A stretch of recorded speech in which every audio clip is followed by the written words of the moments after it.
ಎಲ್ಲರೂ ಹಾಡಿದ್ರೇನವ? ನೀವು ಒಮ್ಮೆಲೆ ಮಂಗಲಕ್ಕೆ ಹಾಡಿಬಿಡುವಂತ್ರಿ ಹೋಗೋದಿನ ತೇರಳದ ಮೇಲೆ. ಬಹಳ ವಿಶೇಷವಾಗಿ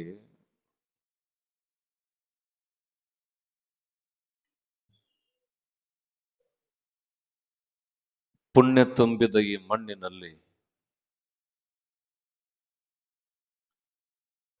ಬಹಳ ದಿನಗಳಿಂದ ಪ್ರವಚನವನ್ನ ಆಲಿಸ್ತಾ ನಾವುಗಳು ನೀವುಗಳೆಲ್ಲರೂ ಕೂಡ ಸಾಗ್ತಾ ಅನೇಕ ದಿನಗಳೊಂದಿಗೆ ಬರ್ತಿದ್ದೇವೆ.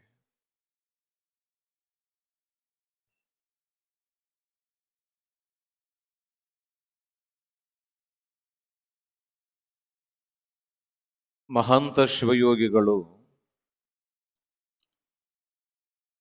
ರುದ್ರಮುನಿ ಶಿವಯೋಗಿಗಳು ಅಂತಂದ್ರ ಆಧ್ಯಾತ್ಮಿಕ ಲೋಕದಲ್ಲಿ ಎರಡು ಧ್ರುವತಾರೆಗಳು ಇವರು.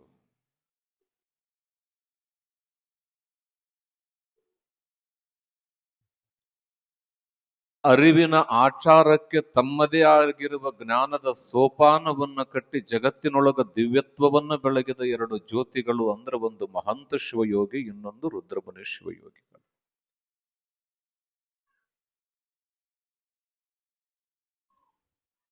ನೀವ್ ಅನ್ಕೊಳ್ತೀರಿ ಯಾಕೆ ಅಂದ್ರೆ ನಮ್ಗ ಅಪ್ಪ ಅವರೊಂದು ಮಾತು ಹೇಳಿದ್ರು ಒಂದಿಷ್ಟು ದಿನದ ಹಿಂದೆ. ಇವತ್ತೇನಾದ್ರೂ ಮಠಮಾನ್ಯಗಳು ಈ ಭಾಗದೊಳಗಿರ್ಲಿಲ್ಲ ಅಂದ್ರೆ ಇದು ಬಿಹಾರ ಆದಂಗ ಆಗ್ತಿತ್ತು ನಮ್ಮ ಕರ್ನಾಟಕವು ಕೂಡ.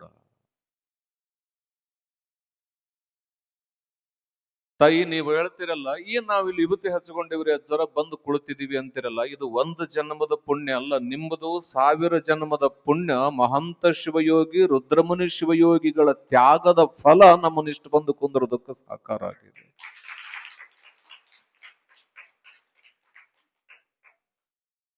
ಯಾಕೆ ಅಂದ್ರ ನೀರು ಎಲ್ಲಾ ಕಡೆ ಹರಿತಾವಿಲ್ರಿ. ನಿಮ್ ಮನಿ ಮುಂದನು ಬರ್ತಾವು, ನಮ್ಮ ಮನಿ ಮುಂದೆ ಬರ್ತಾವು. ಮುಳುಗಾಕ ಪ್ರಯಾಗಕ್ಕೆ ಯಾಕೆ ಹೋಗ್ಬೇಕು?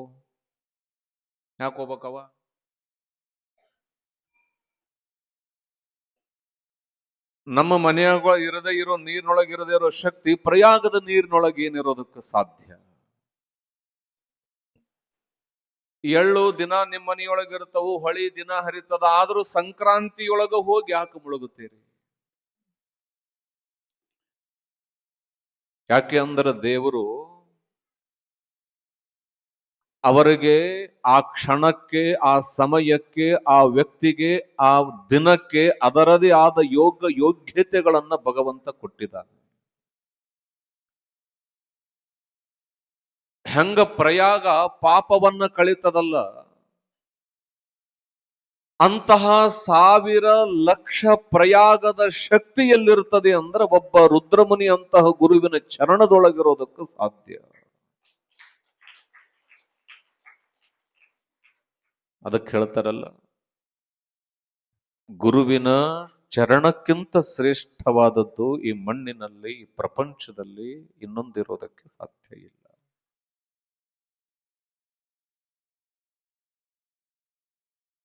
ಅಷ್ಟು ಅಪೂರ್ಣವಾಗಿರತಕ್ಕಂತಹ ಜೀವನವನ್ನ ಪೂರ್ಣವಾಗಿಸಬೇಕಾಗಿತ್ತು ಅಂದ್ರೆ ಒಬ್ಬ ಮಹಾಜ್ಞಾನಿಯ ಬದುಕನ್ನ ನೀವುಗಳು ದರ್ಶನ ಮಾಡಬೇಕು. ಆ ಕಾರಣ ಇಬ್ಬರು ಶಿವಯೋಗಿಗಳ ಜೀವನದ ದರ್ಶನ. ಯೋಗ ಇದು ಕೂಡ ಒಂದು ತರದ ಯೋಗ. 2 ನದಿ ಕೂಡಿದ್ರೆ, 3 ನದಿ ಕೂಡಿದ್ರೆ ಹೆಂಗ ಸಂಗಮ ಅಂತ ಕರಿತೀವೋ, ಹಂಗ ಇಬ್ಬರು ಶಿವಯೋಗಿಗಳು ಕೂಡಿದ ಪುರಾಣವು ಇದು ಕೂಡ ಒಂದು ಸಂಗಮವೇ. ಇಬ್ಬರಷ್ಟೇ ಅಲ್ಲ, ಇದ್ರೊಳಗ ಮಹಂತ ಶಿವಯೋಗಿಗಳು ಬರ್ತಾರ, ರುದ್ರಮುನಿ ಶಿವಯೋಗಿಗಳು ಬರ್ತಾರೆ, ಬಳಗಾನೂರಿನ ಮರಿಶಿವಯೋಗಿಗಳು ಬರ್ತಾರೆ, ಅಥಣಿಯ ಮುರುಘೇಂದ್ರ ಶಿವಯೋಗಿಗಳು ಬರ್ತಾರೆ, ಗುರು ಸಲಿಲಾಖ್ಯರು ಕೂಡ. ಬಹುಶಃ ಈ ಪುರಾಣ ಅಂತಂದ್ರ ಅನಂತ ಗುರುಗಳ ಸಂಗಮ ಅಂದ್ರ ಅದು ರುದ್ರಮುನಿ ಮಹಂತ ಶಿವಯೋಗಿಗಳ ಪುರಾಣ ಅನ್ನೋದನ್ನು ಅರ್ಥ ಮಾಡಿಕೊಳ್ಬೇಕು. ಅಂಥ ಪುರಾಣದಲ್ಲಿ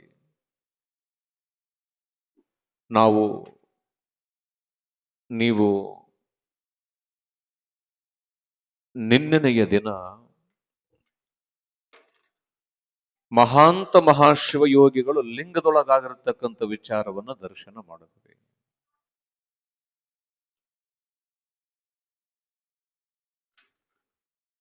ಲಿಂಗದೊಳಗಾದ ನಂತರವೂ ಕೂಡ ಮಹಾಂತ ಶಿವಯೋಗಿಗಳ ಕರ್ತೃಗದ್ದುಗೆಯ ಶಕ್ತಿ ಎಷ್ಟು ದೊಡ್ಡದಿದೆ ಅನ್ನೋದನ್ನು ಕೂಡ ವಿಚಾರ ಮಾಡಿದ್ದೀವಿ.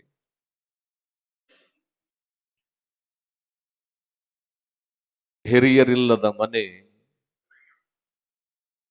ಗುರುವಿಲ್ಲದ ಮಠ, ಇವೆರಡೂ ಕೂಡ ಪ್ರಪಂಚದಲ್ಲಿ ವ್ಯರ್ಥ. ಇವತ್ತಿನ ಮನೆಗಳಲ್ಲಿ ಬಹಳಷ್ಟು ಜನಗಳು ನಾನು ನೋಡುತ್ತಿದ್ದೇನೆ, ಎಲ್ಲರ ಮನೆಗಳಲ್ಲಿ ಇವತ್ತು ಹಿರಿಯರು ಬಹಳ ಕಡಿಮೆಯಾಗಿದ್ದಾರೆ, ಹೌದಲ್ರಿ? ಗುರುವಿಲ್ಲದೆ ಮಠ ಹೆಂಗ ಶೋಭಿಸೋದಿಲ್ವೋ, ಹಿರಿಯರಿಲ್ಲ ಅಂದ್ರೆ ಆ ಮನೆ ಅಷ್ಟೇ ಶೋಭಿಸೋದಕ್ಕೆ ಸಾಧ್ಯ ಇಲ್ಲ. ಗುರುವಿಗೆ ಹಿರಿಯರಿಗೆ ಎರಗುವ ಭಾವ ಯಾರಿಗಿರ್ತದಲ್ಲ, ಅವ ಸದಾವ ಕಾಲ ಆನಂದವಾಗಿ ಇರೋದಕ್ಕೆ ಸಾಧ್ಯ.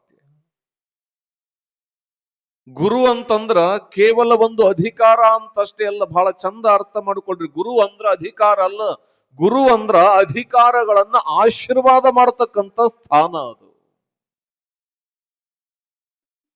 ಯಾಕೆ ಅಂದ್ರ ಶಿವ ಅನ್ನೋದು ಒಂದು ಅಧಿಕಾರ, ವಿಷ್ಣು ಅನ್ನೋದು ಒಂದು ಅಧಿಕಾರ. ದೇವಿ ಪುರಾಣ ಓದಿದ್ರಿ ಅಂದ್ರೆ ಅವ್ರು ಮೂವರು ಗುದ್ದಾಡ್ತಾರ, ದೇವಿ ಆಶೀರ್ವಾದ ಮಾಡಿದ್ಮೇಲೆ ನನಗದು ಬೇಕು, ನನಗಿದು ಬೇಕು ಅಂತ. ಆದ್ರೆ ಇಡೀ ಜಗತ್ತಿನ ಗುರು ಪರಂಪರೆ ನೋಡಿದ್ರ ಅಧಿಕಾರಕ್ಕಾಗಿ ದೇವರು ಗುದ್ದಾಡಿದಿರ್ಬೋದೇ ಹೊರತು ಗುರುಗಳು ಯಾವತ್ತೂ ಕೂಡ ಗುದ್ದಾಡಿರೋದಕ್ಕೆ ಸಾಧ್ಯವೇ ಇಲ್ಲ.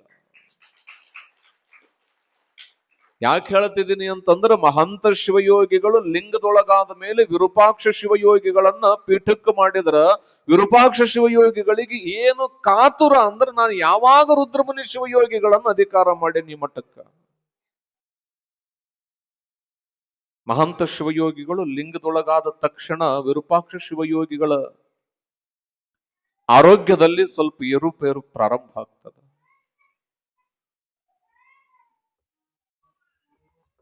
ನೋಡ್ರಿ, ಅವ್ರಿಗೆ ಎಂಥ ಪ್ರೇಮ ಅಂದ್ರ, ಮಹಂತ ಶಿವಯೋಗಿಗಳು ಒಂದು ಮಾತು ಹೇಳಿದ್ರು, ರುದ್ರಮುನಿ ಅಂತಂದ್ರ ಸಾಕ್ಷಾತ್ ಪರಶಿವನ ಅಂಶ ಅದು. ರುದ್ರಮುನಿ ಶಿವಯೋಗಿ ಅಡಿಯಿಟ್ಟ ತಾಣ ಅದು ಕೈಲಾಸ ಆಗ್ತದ, ಮುಟ್ಟಿದ್ದು ಪ್ರಸಾದ ಆಗ್ತದ, ಕೊಟ್ಟಿದ್ದು ವರ ಆಗ್ತದ. ಅಷ್ಟು ತಾಕತ್ತು, ಅಷ್ಟು ಶಕ್ತಿ, ಅಷ್ಟು ತೇಜಸ್ಸು ಯಾರಿಗಿದೆ ಅಂತಂದ್ರ ರುದ್ರಮುನಿ ದೇವರಿಗೆ, ರುದ್ರಮುನಿ ಶಿವಯೋಗಿಗಳಿಗೆ ಇದೆ ಅನ್ನತಕ್ಕಂಥ ಸತ್ಯವನ್ನ ಮಹಂತ ಶಿವಯೋಗಿಗಳು ವಿರೂಪಾಕ್ಷ ಸ್ವಾಮಿಗಳಿಗೆ ಹೇಳಿದ್ರು.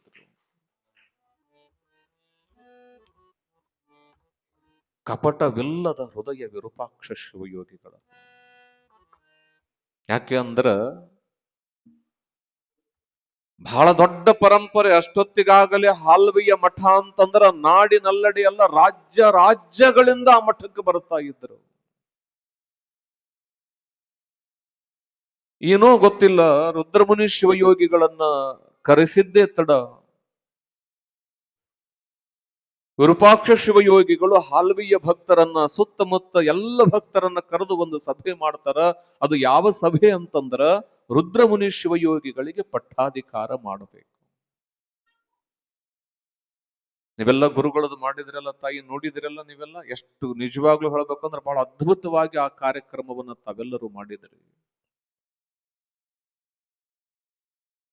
ಯಾಕೆ ಮಾಡ್ತಾರೆ ಪಟ್ಟಾಧಿಕಾರ ಅನ್ನೋದನ್ನ ಮಾದನ ಹಿಪ್ಪರಿಗೆ ಸ್ವಾಮಿಗಳು ಬಹಳ ಅದ್ಭುತವಾಗಿ ಹೇಳಿದ್ರು. ಸ್ವಾಮಿಗಳು ಅವರೆಲ್ಲರೂ ಹಿಮಾಲಯದೊಳಗೆ ಇರ್ತಾರೆ, ಅವ್ರಿಗೆ ಇರಬೇಕು ಅಂತೇನಿಲ್ಲ. ಯಾಕೆ ಸ್ವಾಮಿಗಳು ಅಂದ್ರೆ, ಬೆಳಕು ಹರಿದ ಮೇಲೆ ನಮ್ಮ ಪಾಪವನ್ನ ಕಳೆದು ನಮಗೆ ತಿಳುವಳಿಕೆ ಕೊಡೋದಕ್ಕಂತ ಒಬ್ಬರು ಬೇಕಲ್ಲ. ಅದಕ್ಕಾಗಿ ನಾವು ಒಬ್ಬ ಗುರುಗಳನ್ನ ಆಯ್ಕೆ ಮಾಡಿಕೊಂಡು ತಂದು ಮಠದೊಳಗೆ ಇಟ್ಟುಕೊಳ್ಳುತ್ತೇವೆ. ಅದು ನಮ್ಮ ತಂದೆ, ನಮ್ಮ ತಾಯಿಯ ಸ್ವರೂಪವಾಗಿ, ನಮ್ಮ ಮಗನ ಸ್ವರೂಪವಾಗಿ ನಾವುಗಳವರನ್ನ ದರ್ಶನ ಮಾಡಬೇಕು. ಎಲ್ಲರೂ ಕರೆದು ಸಭೆ ಮಾಡಿದಾಗ ವಿರೂಪಾಕ್ಷ ಶಿವಯೋಗಿಗಳು ಹೇಳ್ತಾರೆ ಎಲ್ಲ ಸದ್ಭಕ್ತರಿಗೆ, ನೋಡ್ರಪ್ಪ, ಹಾಲ್ವಿಯ ಮಠ ಮಹಂತ ಶಿವಯೋಗಿಗಳ ನಂತರ ಮತ್ತೊಮ್ಮೆ ಗಗನದೆತ್ತರಕ್ಕೆ ಬೆಳಗಬೇಕಾದ್ರೆ ಇದು ಕೇವಲ ಒಂದು ರಾಜ್ಯ, ಎರಡು ರಾಜ್ಯದಲ್ಲ, ನಾಡಿನೆಲ್ಲೆಡೆಯೂ ಕೂಡ ಬೆಳಗಬೇಕಾದ್ರೆ ಅದಕ್ಕೆ ಒಬ್ಬ ಯೋಗ್ಯ ಮರಿಯದಾರ, ಅದೇ ರುದ್ರಯೋಗಿ. ಅವರನ್ನ ಪಟ್ಟಾಧಿಕಾರ ಮಾಡಬೇಕು. ಅವಾಗ ಅವರು ಸಣ್ಣವರು, ರುದ್ರಮುನಿ ತಾತನವರು ಅಂದ್ರೆ ಬಹಳ ಸಣ್ಣ ವಯಸ್ಸು ಇರತಕ್ಕಂಥವ್ರಂತಾರ ಬುದ್ಧಿ. ತಮಗ ಹೆಂಗ ಒಪ್ಪಿಗೆ ಅದ ಹಂಗ ಮಾಡೋಣ, ತಾವೇನಂತೀರ ಅದನ್ನು ನಾವು ನೆರವೇರಿಸಿಕೊಡ್ತೇವೆ. ಒಂದು ವಿಶೇಷ ಏನು ಅಂತಂದ್ರ, ಆ ಶಿವಯೋಗಿಗಳಿಗೆ ಎಲ್ಲ ಸದ್ಭಕ್ತರು ಒಪ್ಪಿಗೆಯನ್ನ ಕೊಟ್ಟ ನಂತರ ಒಂದಿಷ್ಟು ದಿನಗಳು ಕಳೆದು ಆ ಶಿವಯೋಗಿಯ ಪಟ್ಟಾಧಿಕಾರದ ಮಹಾ ಕಾರ್ಯಕ್ರಮದ ಸಂಭ್ರಮಕ್ಕಾಗಿ ಒಂದು ಯೋಗ್ಯವಾದ ಮುಹೂರ್ತವನ್ನ ತೆಗೆದರು. ಮುಹೂರ್ತ ಬೇಕಲ್ಲ ತಾಯಿ, ಹುಟ್ಟಿದ್ರ ಏನ್ ನೋಡ್ತೀರವ? ಏನ್ ನೋಡ್ತೀರಿ? ಕೇಳ್ತಿರ್ತಿರಲ್ಲ, ನನ್ನ ಮಗ ಮುಂದೇನಾತಾನ, ನನ್ನ ಮಗ ಮುಂದೇನಾತಾನ. ನಾವು ಹೇಳ್ಬೇಕು ಡಾಕ್ಟರ್ ಆತಾನ, ಇಂಜಿನಿಯರ್ ಆತಾನಂದ್ರೆ ಒಂದ್ 500,000 ಕೊಡ್ತೀರಿ. ಅವ್ ಏನಾಗಂಗಿಲ್ಲ ಅಂದ್ರೆ ನನಗೂ ಏನು ಕೊಡಂಗಿಲ್ಲ. ಅವ್ರ ಅಮ್ಮ ನೋಡ್ಬೇಕು ಡಾಕ್ಟರ್ ಆತಾನಂತ ಹೇಳ್ಬಿಡ್ಬೇಕು, ಹಿಗ್ಗಿ ಬಿಡ್ತಾಳೆ. ಎಷ್ಟು ಡಾಕ್ಟರ್, ಏಸ್ ಮಂದಿ ಡಾಕ್ಟರ್ ಆಗಂದ, 7-8 ಆಸ್ಪತ್ರೆ ಇರ್ತಾವು, ಇಡೀ ಊರ್ ಜನ ಡಾಕ್ಟರ್ ಆದ್ರ ತೋರ್ಸ್ಗಳಾರ. ಒಳ್ಳೆ ಮುಹೂರ್ತಗಳು ಯಾಕೆ ಅಂದ್ರೆ ಒಳ್ಳೆಯ ಕ್ಷಣ ಒಬ್ಬ ಮನುಷ್ಯನನ್ನ ಒಳ್ಳೆಯ ಹಾದಿ ಕಡೆ ತಗೊಂಡು ಹೋಗ್ತದ.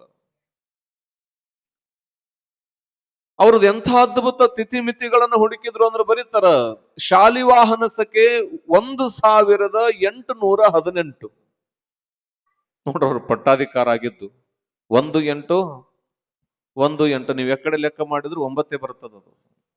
1-8-1-8-9, 1-8-9, ಅವು 4 ಕೂಡಿಸಿದ್ರು 9. ಎಷ್ಟು ಅದ್ಭುತ ಅಲ್ಲ. ಆ ಸಮಯ ಎಷ್ಟು ವಿಶೇಷವಾಗಿ ಹುಡುಕಿದ್ರು. ವೈಶಾಖ ಶುದ್ಧ ತದಗಿ 3ನೆಯ ಪೀಠಾಧಿಪತಿಗಳಾಗಿ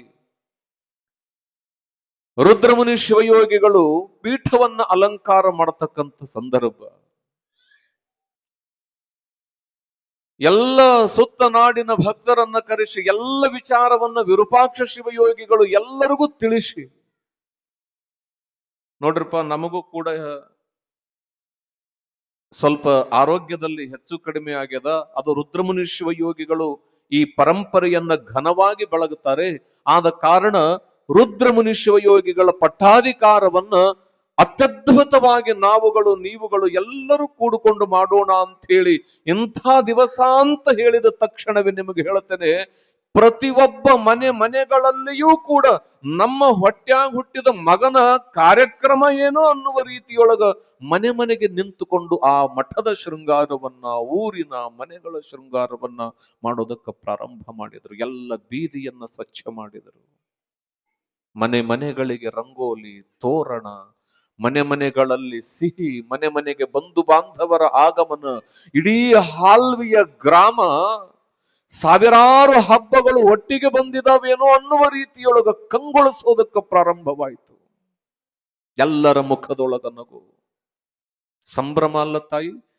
ನರ ಬರೋದಲ್ಲ, ಒಬ್ಬ ಗುರು ಬರ್ತಾನಲ್ಲ ಊರಿಗೆ. ಒಬ್ಬ ಗುರು ಸಿಂಹಾಸನವನ್ನ ಅಲಂಕಾರ ಮಾಡದ ಅಂತಂದ್ರ, ಮನವಲದು ಒಬ್ಬ ಗುರು ಸಿಂಹಾಸನವನ್ನ ಅಲಂಕಾರ ಮಾಡದ ಅಂದ್ರ ಈ ಊರನ್ನ ಕಾಯುವ ಧೀಶಕ್ತಿಯೇ ನಮ್ಮೂರೊಳಗ ಪ್ರಜ್ವಲಿಸ್ತದೆ ಅನ್ನುವ ಪ್ರೇಮಕ್ಕಾಗಿ ಇಡೀ ಗ್ರಾಮದ ಜನ ಅತ್ಯಂತ ವೈಭವದೊಂದಿಗೆ ಆ ಕಾರ್ಯಕ್ರಮವನ್ನು ಮಾಡ್ತಾರೆ. ವಿರೂಪಾಕ್ಷ ಶಿವಯೋಗಿಗಳ ನೇತ್ರದ ಬೆಳಗಿನಲ್ಲಿ, ಮಹಾಂತ ಶಿವಯೋಗಿಗಳವರ ಕೃಪೆಯಲ್ಲಿ, ವೈಭವದೊಂದಿಗೆ ಆ ಪೀಠದಲ್ಲಿ ರುದ್ರಮುನಿ ಶಿವಯೋಗಿಗಳ ಪಟ್ಟಾಧಿಕಾರ ನೆರವೇರುತ್ತದೆ. ಅಮ್ಮ, ಈಗ ಬಂದಿರೋರು ತಾಯಂದರು ಮಾತಾಡ್ಬೇಡ್ರವ, ಸುಮ್ಮನೆ ಮಾತಾಡ್ಬೇಡ್ರಿ.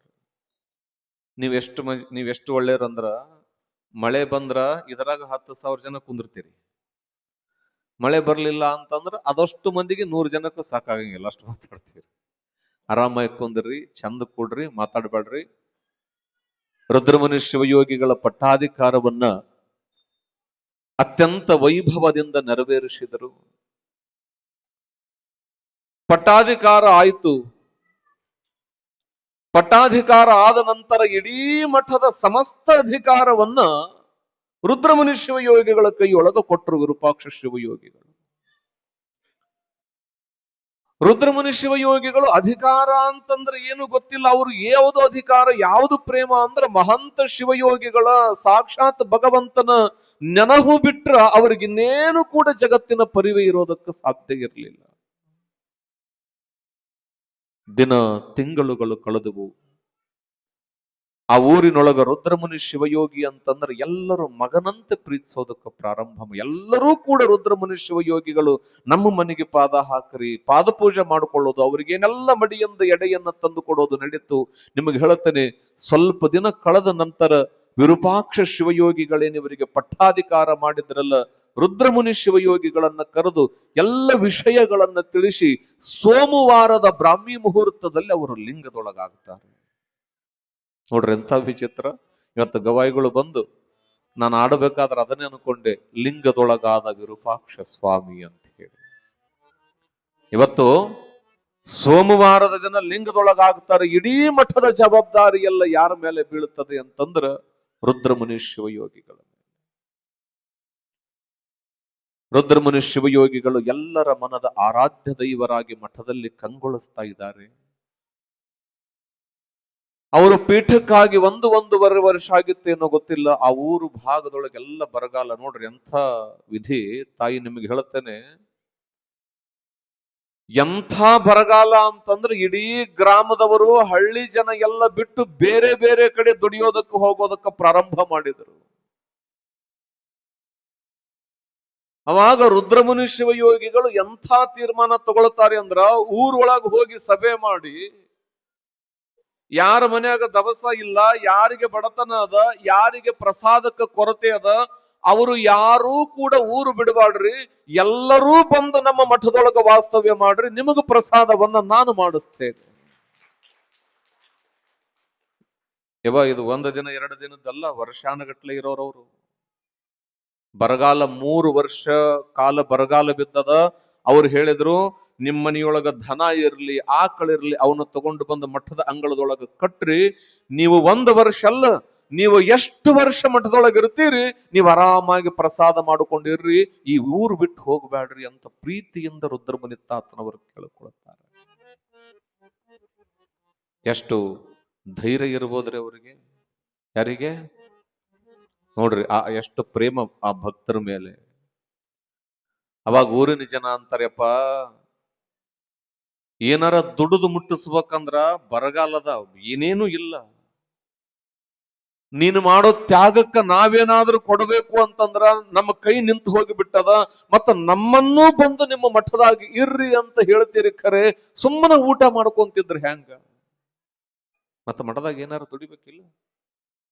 ಅವಾಗ ಅವ್ರೊಂದ್ ಮಾತು ಹೇಳಿದ್ರು, ನಿಮ್ಗೆ ಏನಾದ್ರೂ ದುಡಿಬೇಕು ಅನಿಸಿದ್ರ ಮಹಾಂತ ಶಿವಯೋಗಿಗಳ ಗದ್ದಿಗೆ ಮುಂದೆ ಚಂದ ಭಜನೆ ಮಾಡ್ಕೊಂತ ಕುಂದ್ರಿ, ನಿಮಗ ಪ್ರಸಾದದ ವ್ಯವಸ್ಥೆಯನ್ನ ನಾನು ಮಾಡ್ತೇನೆ, ಏನು ಚಿಂತೆ ಮಾಡಬೇಡ್ರಿ.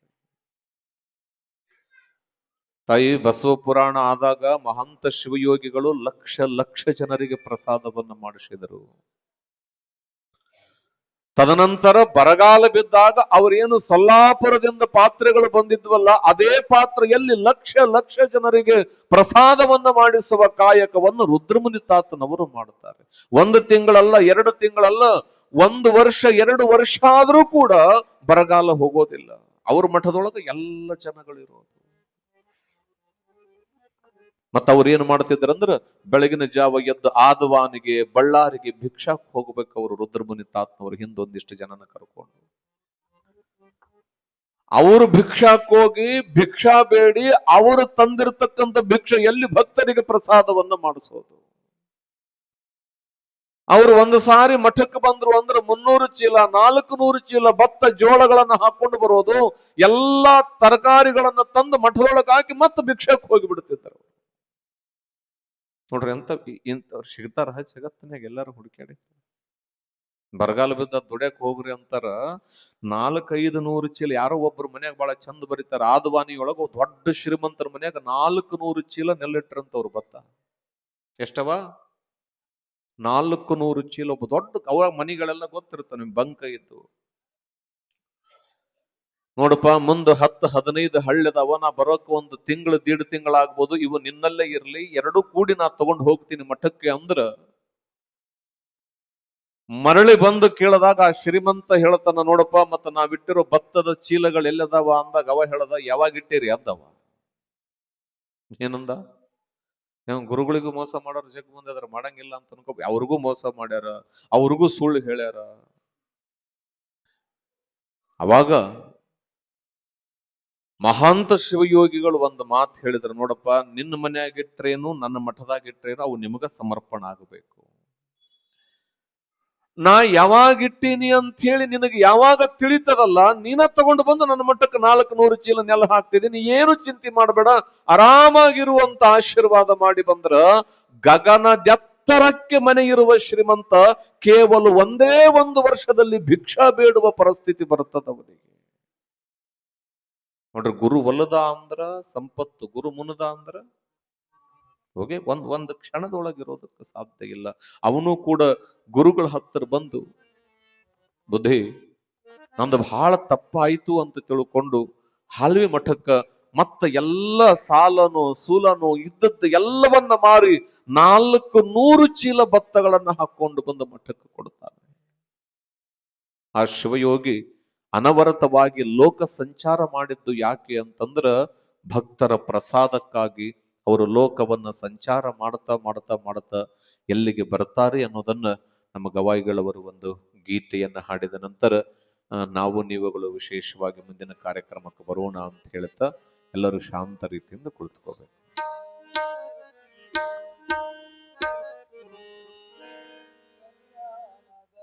ಬಸವಣ್ಣನೇ ಕಲ್ಯಾಣವ ಮಾಡಯ್ಯ, ಅಯ್ಯ ಕಲ್ಯಾಣದ ಬಸವಣ್ಣನೇ, ಕಲ್ಯಾಣದ ಬಸವಣ್ಣನೇ, ಕಲ್ಯಾಣವ ಮಾಡಯ್ಯ, ಅಯ್ಯ ಕಲ್ಯಾಣದ ಬಸವಣ್ಣನೇ.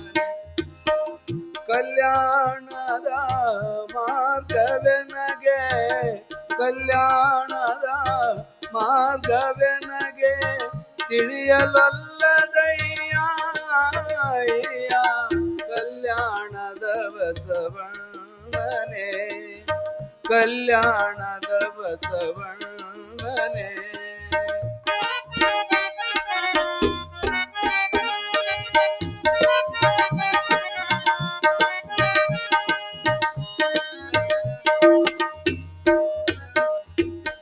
ವಾಣಿಯಲ್ಲಿ ನಿನ್ನ ನೆನವು, ಮನದ ವಿಷಯಗಳ ನೆನವು, ವಾಣಿಯಲ್ಲಿ ನಿನ್ನ ನೆನವು, ಮನದ ವಿಷಯಗಳ ನೆನವು.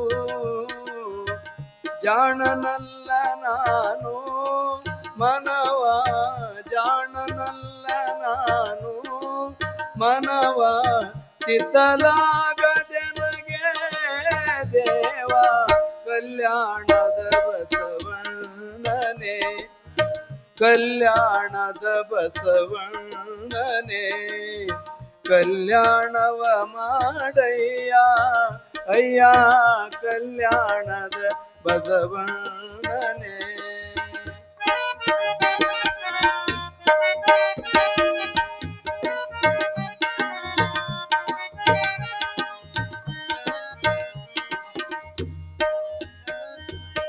ಕೆಸರಿನಲ್ಲಿ ಸಿಕ್ಕ ಹಳೆಯ ಪಶುವಿನಂತೆ ನಾನಾದರೂ, ಹಸಗೆಡಿಸುವ ದುರ್ವ್ಯಸನದಿ ಶಿಕ್ಕು ಬಳಲುತ್ತಿದ್ದೆನಯ್ಯ, ಕಲ್ಯಾಣದ ಬಸವಣ್ಣನೇ, ಕಲ್ಯಾಣದ ಬಸವಣ್ಣನೇ, ಕಲ್ಯಾಣವ ಮಾಡಯ್ಯ, ಅಯ್ಯ ಕಲ್ಯಾಣದ ಬಸವಣ್ಣನೇ.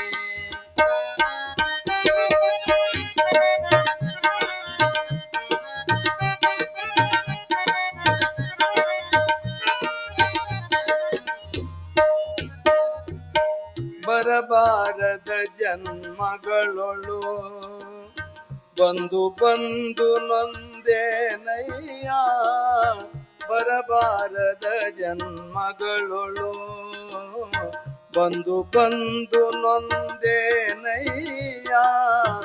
ಗುರುವೇ ಪುಟ್ಟರಾಜನುತನ, ಗುರುವೇ ಪುಟ್ಟರಾಜನುತನ, ಮುಂದೆ ನೀನು ಕರುಣೀಸಯ್ಯ, ಕಲ್ಯಾಣದ ಬಸವಣ್ಣನೇ, ಕಲ್ಯಾಣದ ಬಸವಣ್ಣನೇ ಕಲ್ಯಾಣವ ಮಾಡಯ್ಯ ಅಯ್ಯ ಕಲ್ಯಾಣದ ಬಸವಣ್ಣನೇ ಕಲ್ಯಾಣದ ಮಾರ್ಗವೆನಗೆ ಕಲ್ಯಾಣದ ಮಾರ್ಗವೆನಗೆ ತಿಳಿಯಲೊಲ್ಲದಯ್ಯ ಅಯ್ಯ ಕಲ್ಯಾಣದ ಬಸವಣ್ಣನೇ ಕಲ್ಯಾಣದ ಬಸವ ಕಲ್ಯಾಣದ ಬಸವ ಕಲ್ಯಾಣದ ಬಸವಣ್ಣನೇ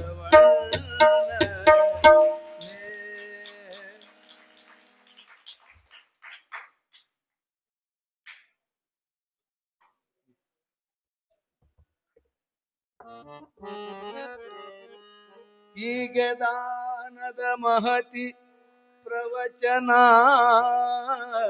ಆಗ ಕೇಳಿದ ಮಾತೆಯೋರ್ವಳು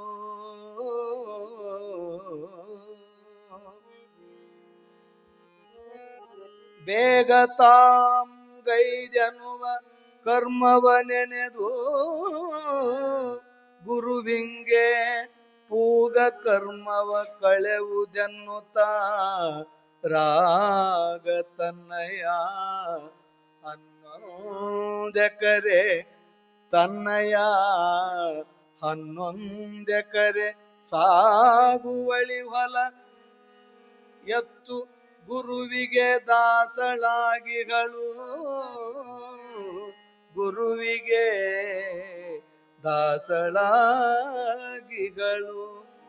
ಅಂದಿನಿಂದಿ ಹೊಲವ ಬೆಳೆಸುವ ಇಂದಿಗದು ಗುರುಮಠಕ್ಕೆ ಸಲ್ಲುತ್ತ ಹೊಂದಿದಾಸೋಹದಲ್ಲಿ ಬೆರೆವುದು ದಾನವಿತ್ತಿರುವ ಅಂದು ನವಳ ತ್ಯಾಗ ಕೀರ್ತಿಯು ಎಂದಿಗದು ಮಸಳಿಸದೆ ಉಳಿಯಿತು ತಂದೆ ಶ್ರೀ ಗುರು ರುದ್ರದೇವನ ಲೀಲೆ ಮಾಲೆಯಲಿ ರುದ್ರದೇವನ ಲೀಲೆ ಮಾಲೆಯಲಿ ಸಾಂಬಜಯ ನಮ ಪಾರ್ವತಿ ಪಟೆ ಶಿವ ಹರ ಹರ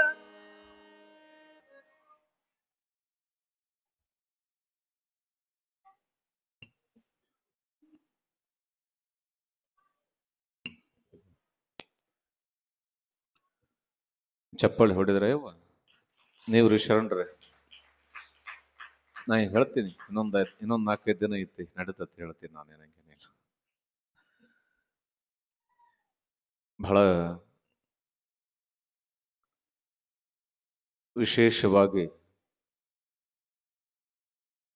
ಚರಿತ್ರೆಯನ್ನ ಆಲಿಸ್ತಾ ಬರ್ತಿದ್ದೀವಿ ಮಾತಾಡ್ಬೇಡ್ರಿ ಯಾರು ಯಾವ ಹಿಂದ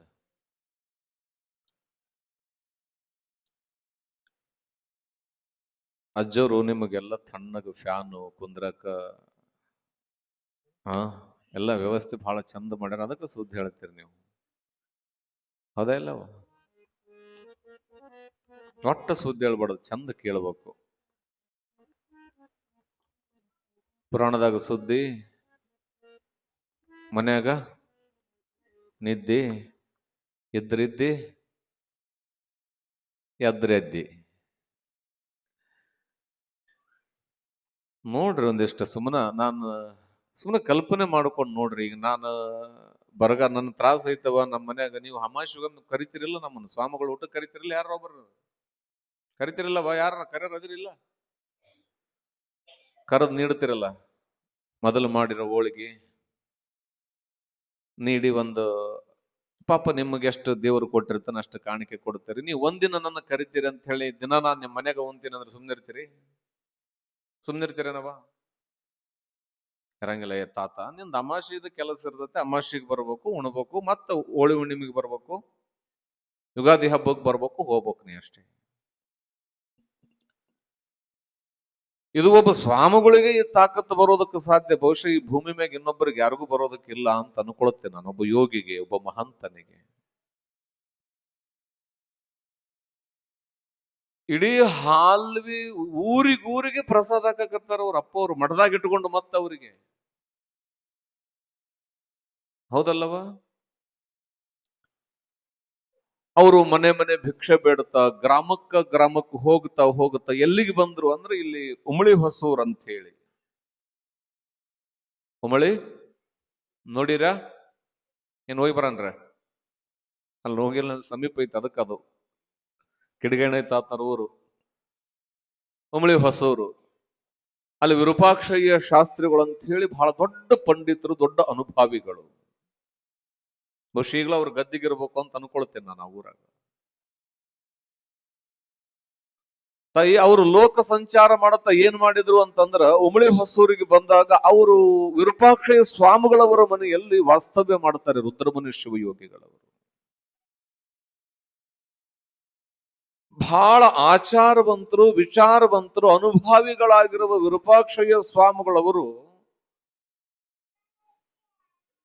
ಶಿವಯೋಗಿಗಳನ್ನ ಅತ್ಯಂತ ಪ್ರೀತಿಯಿಂದ ಕಾಣುವ ಕಾಲಕ್ಕೆ ರುದ್ರಮುನಿ ಶಿವಯೋಗಿಗಳಂತಾರ, ಸ್ವಾಮಿಗಳಾಗಿದ್ದೀವಿ, ನಿಮ್ಮ ಊರಿಗೆ ಬಂದಿವಿ ಅಂದ್ಮೇಲೆ ಖಾಲಿ ಕುಂದ್ರೋದು, ಭಿಕ್ಷೆ ಎತ್ತೋದಷ್ಟೇ ಬೇಡ, ಒಂದಿಷ್ಟು ಶಿವಾನುಭವವನ್ನ ಮಾಡೋಣ ನಿಮ್ಮೂರಾಗ. ಏನವ? ಶಿವಾನುಭವ. ಸಾಯಂಕಾಲ ನೀವ್ ಹೆಂಗ ಬರ್ತೀರಿ ಹಂಗ ಈಗ ಅಪ್ಪವ್ರು ಹೆಂಗ್ ಕುಂದಿರ್ತಾರ ಹಂಗ ರುದ್ರ ತಾತ್ನವ್ರು ಕುಂದ್ರರು. ಅವರು ನನಗ ಅನ್ನಿಸ್ತದ, ಯಾವ ಇದು ಯಾರ್ದಮ್ಮದು? ಅದಕ್ಕೇನೈತ ಇಲ್ಲ, ಹೊಕ್ಕೊಂಡ್ಬಿಡ್ತಲ್ಲ ಅದು. ಯಾರದ್ರಿ ಅದು? ನಿಮ್ದ ಅಲ್ಲ, ಯಾರಿಲ್ಲ ಅದಕ್ಕೆ. ನೀನ್ ಕರ್ಕೊಂಡು ಹೋಗ. ಆಧಾರ್ ಕಾರ್ಡ್ ಆದಲ್ಲಿಂದ ಧೈರ್ಯ ಬಂದತ್ತಲ್ಲ ನಿಮಗೆ. ನಂಬರ್ ಹೊಡೆದ್ರ ಫೋನ್ ಸಿಗ್ತಾವ, ಮಕ್ಕಳು ಸಿಗಂಗಿಲ್ಲವ. ದೇವ್ರು ಮಕ್ಕಳಿಗೆ ನಂಬರ್ ಕೊಟ್ಟು ಕಳಿಸಿರಂಗಿಲ್ಲ, ನೀವೇ ಕಾಪಾಡ್ಕೋಬೇಕು, ಕೈ ಹಿಡ್ಕೋಬೇಕು. ಕೈ ಕೊಟ್ಟಿರ್ತಾನಿಲ್ಲ, ಅದಕ್ಕೊಂದಿರ್ತೈತಿ, ನಿಮಗೊಂದಿರ್ತೈತಿ. ಇಲ್ಲಂದ್ರೆ ಒಂದ್ ಕೆಲಸ ಮಾಡ್ರಿ, ಬ್ಯಾಸರಾದ್ರೆ ಬಿಟ್ಟು ಬಿಡ್ರಿ, ಗೋಸು ಜಗ್ಗಿ ಮಠ ಅದಾವ, ಅಲ್ಲಿ ಮಾಡ್ಬಿಡ್ತೀವಿ ಕರ್ಕೊಂಡು ಹೋಗಿ. ಈಗ ಬಂದವ್ರು ಮಾತಾಡ್ಬೇಡ್ರಿ, ಅಲ್ಲೇ ಕೂಡ್ರಿ, ಜಾಗ ಎಲ್ಲ ತಣ್ಣ ಕುಂದ್ರಿ. ರುದ್ರಮುನಿ ತಾತನವರು ಶಿವಾನುಭವ ಮಾಡೋ ಕಾಲಕ್ಕ ತಾಯಿ, ನಾನು ಯಾಕೆ ಹೇಳ್ತೀನಂದ್ರ, ನಿಮ್ಮಂಗ ಆ ಊರೊಳಗ ಉಮಳಿ ಹೊಸೂರೊಳಗು ಕೂಡ ಬಹಳ ಜನ ತಾಯಂದ್ರು ಬಂದು ಕುಂದಿರ್ತಿದ್ರು.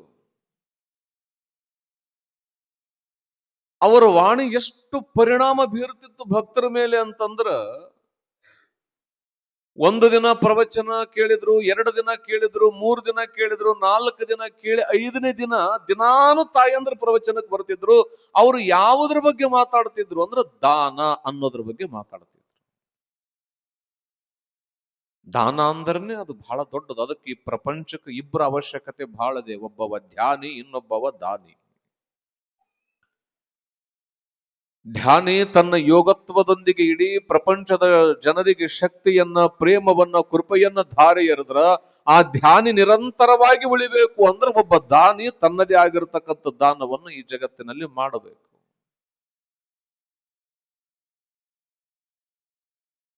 ನೋಡ್ರಿ ಎಷ್ಟು ಚಂದ ರುದ್ರ ಮುನಿ ತಾತ್ನವ್ರು ಬಂದ್ರು ಈ ಮಠಕ್ಕ. ರುದ್ರಗೌಡ್ರು ಜಾಗ ಕೊಟ್ರು, ಮಹಾರುದ್ರಗೌಡ್ರು. ಎಲ್ಲೋ ಅವ್ರಿಗೆ ಈಗ ದೇವ್ರ ಹೆಂಗಂದ್ರ, ಒಬ್ಬನ ಕಳಿಸ್ತಾನಂದ್ರ, ಒಬ್ಬ ಯೋಗಿ ಇಲ್ಲಿಗೆ ಬರಕತ್ತಾನಂದ್ರ ಅವ್ರಿಗೆ ಏನೇನು ಬೇಕಲ್ಲ ಎಲ್ಲರನ್ನ ಅವ್ರಿಂದ ಕಳಿಸಿರ್ತಾನಂತ ಭಗವಂತ. ನೀ ಇದಕ್ಕೆ ಜಾಗ ಕೊಡ್ಬೇಕು, ನೀ ಇವತ್ತು ದಾಸೋಗ ಮಾಡಿಸ್ಬೇಕು, ನೀ ಇದು ಹಿಂಗಿರ್ತದ, ನೀ ಜಾತ್ರೆ ಮಾಡ್ಬೇಕು. ಸಜ್ಜಲಗುಡ್ಡ ಶರಣಮ್ಮ ತಾಯಿ ಜಾತ್ರೆದ ವಿಚಾರ ಮಾಡಿದಾಗ ಆ ತಾಯಿ ಗೌಡ್ರಿಗೆ ಹೇಳಿಲ್ಲಂತ, ನೀವೇನು ಚಿಂತೆ ಮಾಡಬೇಡ್ರಿ, ನಾ ಬಂದ ಮ್ಯಾಗ ನನ್ನ ಮುಕ್ಕಿಂತ ಮುಂಚಾಕನ ಬಂದ ನನ್ನ ಜಾತ್ರೆ ಮಾಡವ ಅಂತ ಹೇಳ್ತಿದ್ಲಂತ ತಾಯಿ. ಅಂದ್ರ ಭಗವಂತ ಏನದಾನಲ್ಲ, ಇಲ್ಲೆಲ್ಲವನ್ನ ನಿರ್ಧಾರ ಮಾಡಿ ನಮ್ಮನ್ನ ನಿಮ್ಮನ್ನ ಈ ಜಗತ್ತಿಗೆ ಕಳಿಸಿರುತ್ತಾನೆ. ಅದಕ್ಕೇನೆ ದಾಸರು ಬರೆಯೋದು ಎಷ್ಟು ಚಂದ ಬರೀತಾರ, ಹುಟ್ಟಿಸಿದ ಸ್ವಾಮಿತ ಹೊಣೆಗಾರನಾಗಿರಲು ಎಲ್ಲರನ್ನೂ ಸಲಹುವನು, ಇದಕ್ಕೆ ಸಂಶಯ ಬೇಡ. ಅವ್ರು ಎಷ್ಟು ಚಂದ ದಾನದ ಬಗ್ಗೆ ಹೇಳಕತ್ತಿದ್ರು ಅಂದ್ರೆ ತಾಯಿ ಮೈ ಮರೆತು ಬಿಟ್ರು. ಅವ್ರ ಮನಸ್ಸಿನೊಳಗೆ ಹುಟ್ಟುಕೊಂತದ ನಾ ದಾನ ಕೊಡ್ಬೇಕಂತ. ಕೇಳಿ ಕೇಳಿ ಕೇಳಿ ಹೆಂಗ ಕೇಳ್ಬೇಕಂದ್ರ ಒಬ್ಬ ಹೆಣ್ಮಗಳು ಎದ್ದು ನಿಂತಲು ಪ್ರವಚನದಾಗ. ಎಲ್ಲರಂದ್ರೆ ಯವ್ವ ಕೆಳಕ್ ಕುಂದ್ರು ಅಂದ್ರು. ಕೆಳಕ್ ಕೂರ್ದಕ್ ನಾನು ಬಂದಿಲ್ಲ, ಅಪ್ಪ ಅವ್ರ ಇಷ್ಟತನ ಪ್ರವಚನ ಮಾಡ್ಯಾರ, ನಂದೊಂದು ಮಾತದ. ಏನವ? ಬರೀ ಎಲ್ಲರೂ ಪುರಾಣ ಕೇಳ್ತಾರ, ಪ್ರವಚನ ಕೇಳ್ತಾರ, ಮನಿಗ್ ಹೋಗ್ತಾರ. ಇದು ಹಿಂಗ ಆಗಬಾರದು. ಅಪ್ಪ ಅವರು ದಾನದ ಬಗ್ಗೆ ಹೇಳಕತ್ಯಾರ. ಬರಗಾಲ ಬಿದ್ದದ, ಭಕ್ತರಿಗಾಗಿ ಭಿಕ್ಷೆ ಬೇಡಕ ಪರಮಾತ್ಮ ನಮ್ಮೂರಿಗೆ ಬಂದಾನ. ಮತ್ತ ಅಂತ ಮಹಂತನಿಗೆ ನಾವೇನಾದ್ರೂ ಕೊಡ್ಬೇಕಲ್ಲ, ಅದಕ್ಕಾಗಿ ನಾನು ಆ ರುದ್ರಮುನಿ ತಾತನವರಿಗೆ ನನ್ನ ಪರಿಪೂರ್ಣವಾಗಿರುವ 11 ಎಕರೆಯ ಹೊಲವನ್ನು ಅವರ ಚರಣಕ್ಕೆ ಸಮರ್ಪಣೆ ಮಾಡುತ್ತೇನೆ ಅಂತ ಆ ತಾಯಿ ರುದ್ರಮುನಿ ತಾತನ ಪಾದಕ್ಕೆ ನಮಸ್ಕಾರ ಮಾಡಿದ್ರು. ಈಗಲೂ ಕೂಡ ಆ 11 ಎಕರೆ ಹೊಲ ಉಮಳಿ ಹೊಸೂರಿನೊಳಗಿರೋದಕ್ಕೆ ಸಾಧ್ಯ. ನೋಡ್ರಿ ಹೆಂಗ್ ಬಂದದ ಹೊಲ ಬಂದದ್ದೆಲ್ಲ ಹೇಳ್ಕೊಂತ ಕೌತಾಳದಾಗಿರೋ ಹೊಲ ಪ್ರೇತಾತ್ಮ ಒಂದು ದೆವ್ವ ಕೊಟ್ಟಿದ್ದು. ದೇಸಾಯಿ ಅವರು ಶ್ರೀಮಠಕ್ಕೆ ಹೊಲ ಕೊಟ್ಟಿದ್ದು. ಆ ಶಿವಯೋಗಿಯ ವಾಣಿಯ ಪ್ರೇರಣೆಯಿಂದ ಆ ತಾಯಿ ಕ್ಷಣಾರ್ಧದೊಳಗ 11 ಎಕರೆ ಹೊಲವನ್ನ ದಾನ ಮಾಡ್ತಾಳೆ ರುದ್ರಮುನಿ ತಾತ್ನವರಿಗೆ. ರುದ್ರಮುನಿ ತಾತ್ನವರಂತಾರ, ಯವ ಹಂಗ ನಾವು ತಗೊಳಂಗಿಲ್ಲವ, ಕೊಡ್ತೀವಿ ಅಂದ ತಕ್ಷಣ ನೋಡ್ರಿ, ನಾವು ನೀವಾಗಿದ್ರ ಮುದೇಕಿನ ಕರ್ಕೊಂಡು ಹೋಗಿ ಬಿಡ್ತಿದ್ವಿ ಟ್ಯಾಕ್ಟ್ರಾಗ, ಸೈನ್ ಮಾಡಿಸೋದನ್ನ ಬಿಡ್ತಿದ್ದಿಲ್ಲ ಅದನ್ನ. ರುದ್ರಮುನಿ ತಾತ್ನವ್ರ ಅಂದ್ರಂತೆಪ್ಪ, ಹಂಗ ಬರಲ್ಲವ, ನಿನಗ ಮಕ್ಕಳು ಇರ್ತಾರ, ಅವ್ರಿಗೆ ಕೊಡು, ಸಂಸಾರ ಇರ್ತದ ನಿಂದು. ನಾ ಏನದೀನಿ, ಸನ್ಯಾಸಿ ಇದೀನಿ, ಬೇಕಾದ್ರೆ ನೀವ್ 5 ಚೀಲ ನನಗ ಭತ್ತ ಕೊಡು, ಜೋಳ ಕೊಡು, ತಗೊಂಡು ಹೋಗ್ತೀನಿ, ನಿನ್ನ ಹೊಲ ಬೇಡ ಅಂದ್ರ ಅವರು. ಅಲ್ಲೇ ಎಲ್ಲರೂ ಪ್ರವಚನಕ್ಕೆ ಬಂದಾಗ ಮುದೇಕಂತದಪ್ಪ, ನೀ ಚಿಂತೆ ಮಾಡಬೇಡ, ನಾ ಕೊಡಾಕತ್ತಿರೋದು ನನ್ನ ಮಕ್ಕಳದು ಮೊಮ್ಮಕ್ಕಳದಲ್ಲ, ನನ್ನ ಪಾಲಿಗೆ ಬಂದಿದ್ದು ನನಗಾಗಲೇ ಕೊಟ್ಟು ಹೊರಗ್ ಹಾಕಿ ಅವ್ರು ತಗೊಂಡು ಅವ್ರಿಗೆ ಏನು ಬೇಕು ಹೋಗ್ಯಾರ. ಇದು 11 ಎಕರೆ ಚಂದ ಕೊಟ್ಟಾರ, 11 ಎಕರೆ ಗುರುವಿಗೆ ಕೊಡಂಗ್ ಉಳ್ದದ, ಅದು ನಿನಗೆ ಕೊಡ್ಬೇಕಂತ ಕೊಟ್ಟಾರೇನೋ ಗೊತ್ತಿಲ್ಲ, ಅದು ನಿನಗ ಸಮರ್ಪಣ, ನೀ ತಗೊಂಡು ಹೋಗ್ಬೇಕು, ಹಂಗಿದ್ರೆ ನಾ ಊಟ ಮಾಡಕ್ಕೆ ಅಂತ ಹೇಳಿಲ್ಲ. ಗುಂಬಳಿ ಹೊಸೂರಾಗ ಇರ್ತಕ್ಕಂಥ ಎಲ್ಲ ಹಿರಿಯರು ಹೇಳ್ತಾರೆ, ಇಲ್ರಪ್ಪ ಅವ್ರವ್ರು ಭಾಗ ಮಾಡಿಕೊಂಡು ಹೋಗಿದಾರ.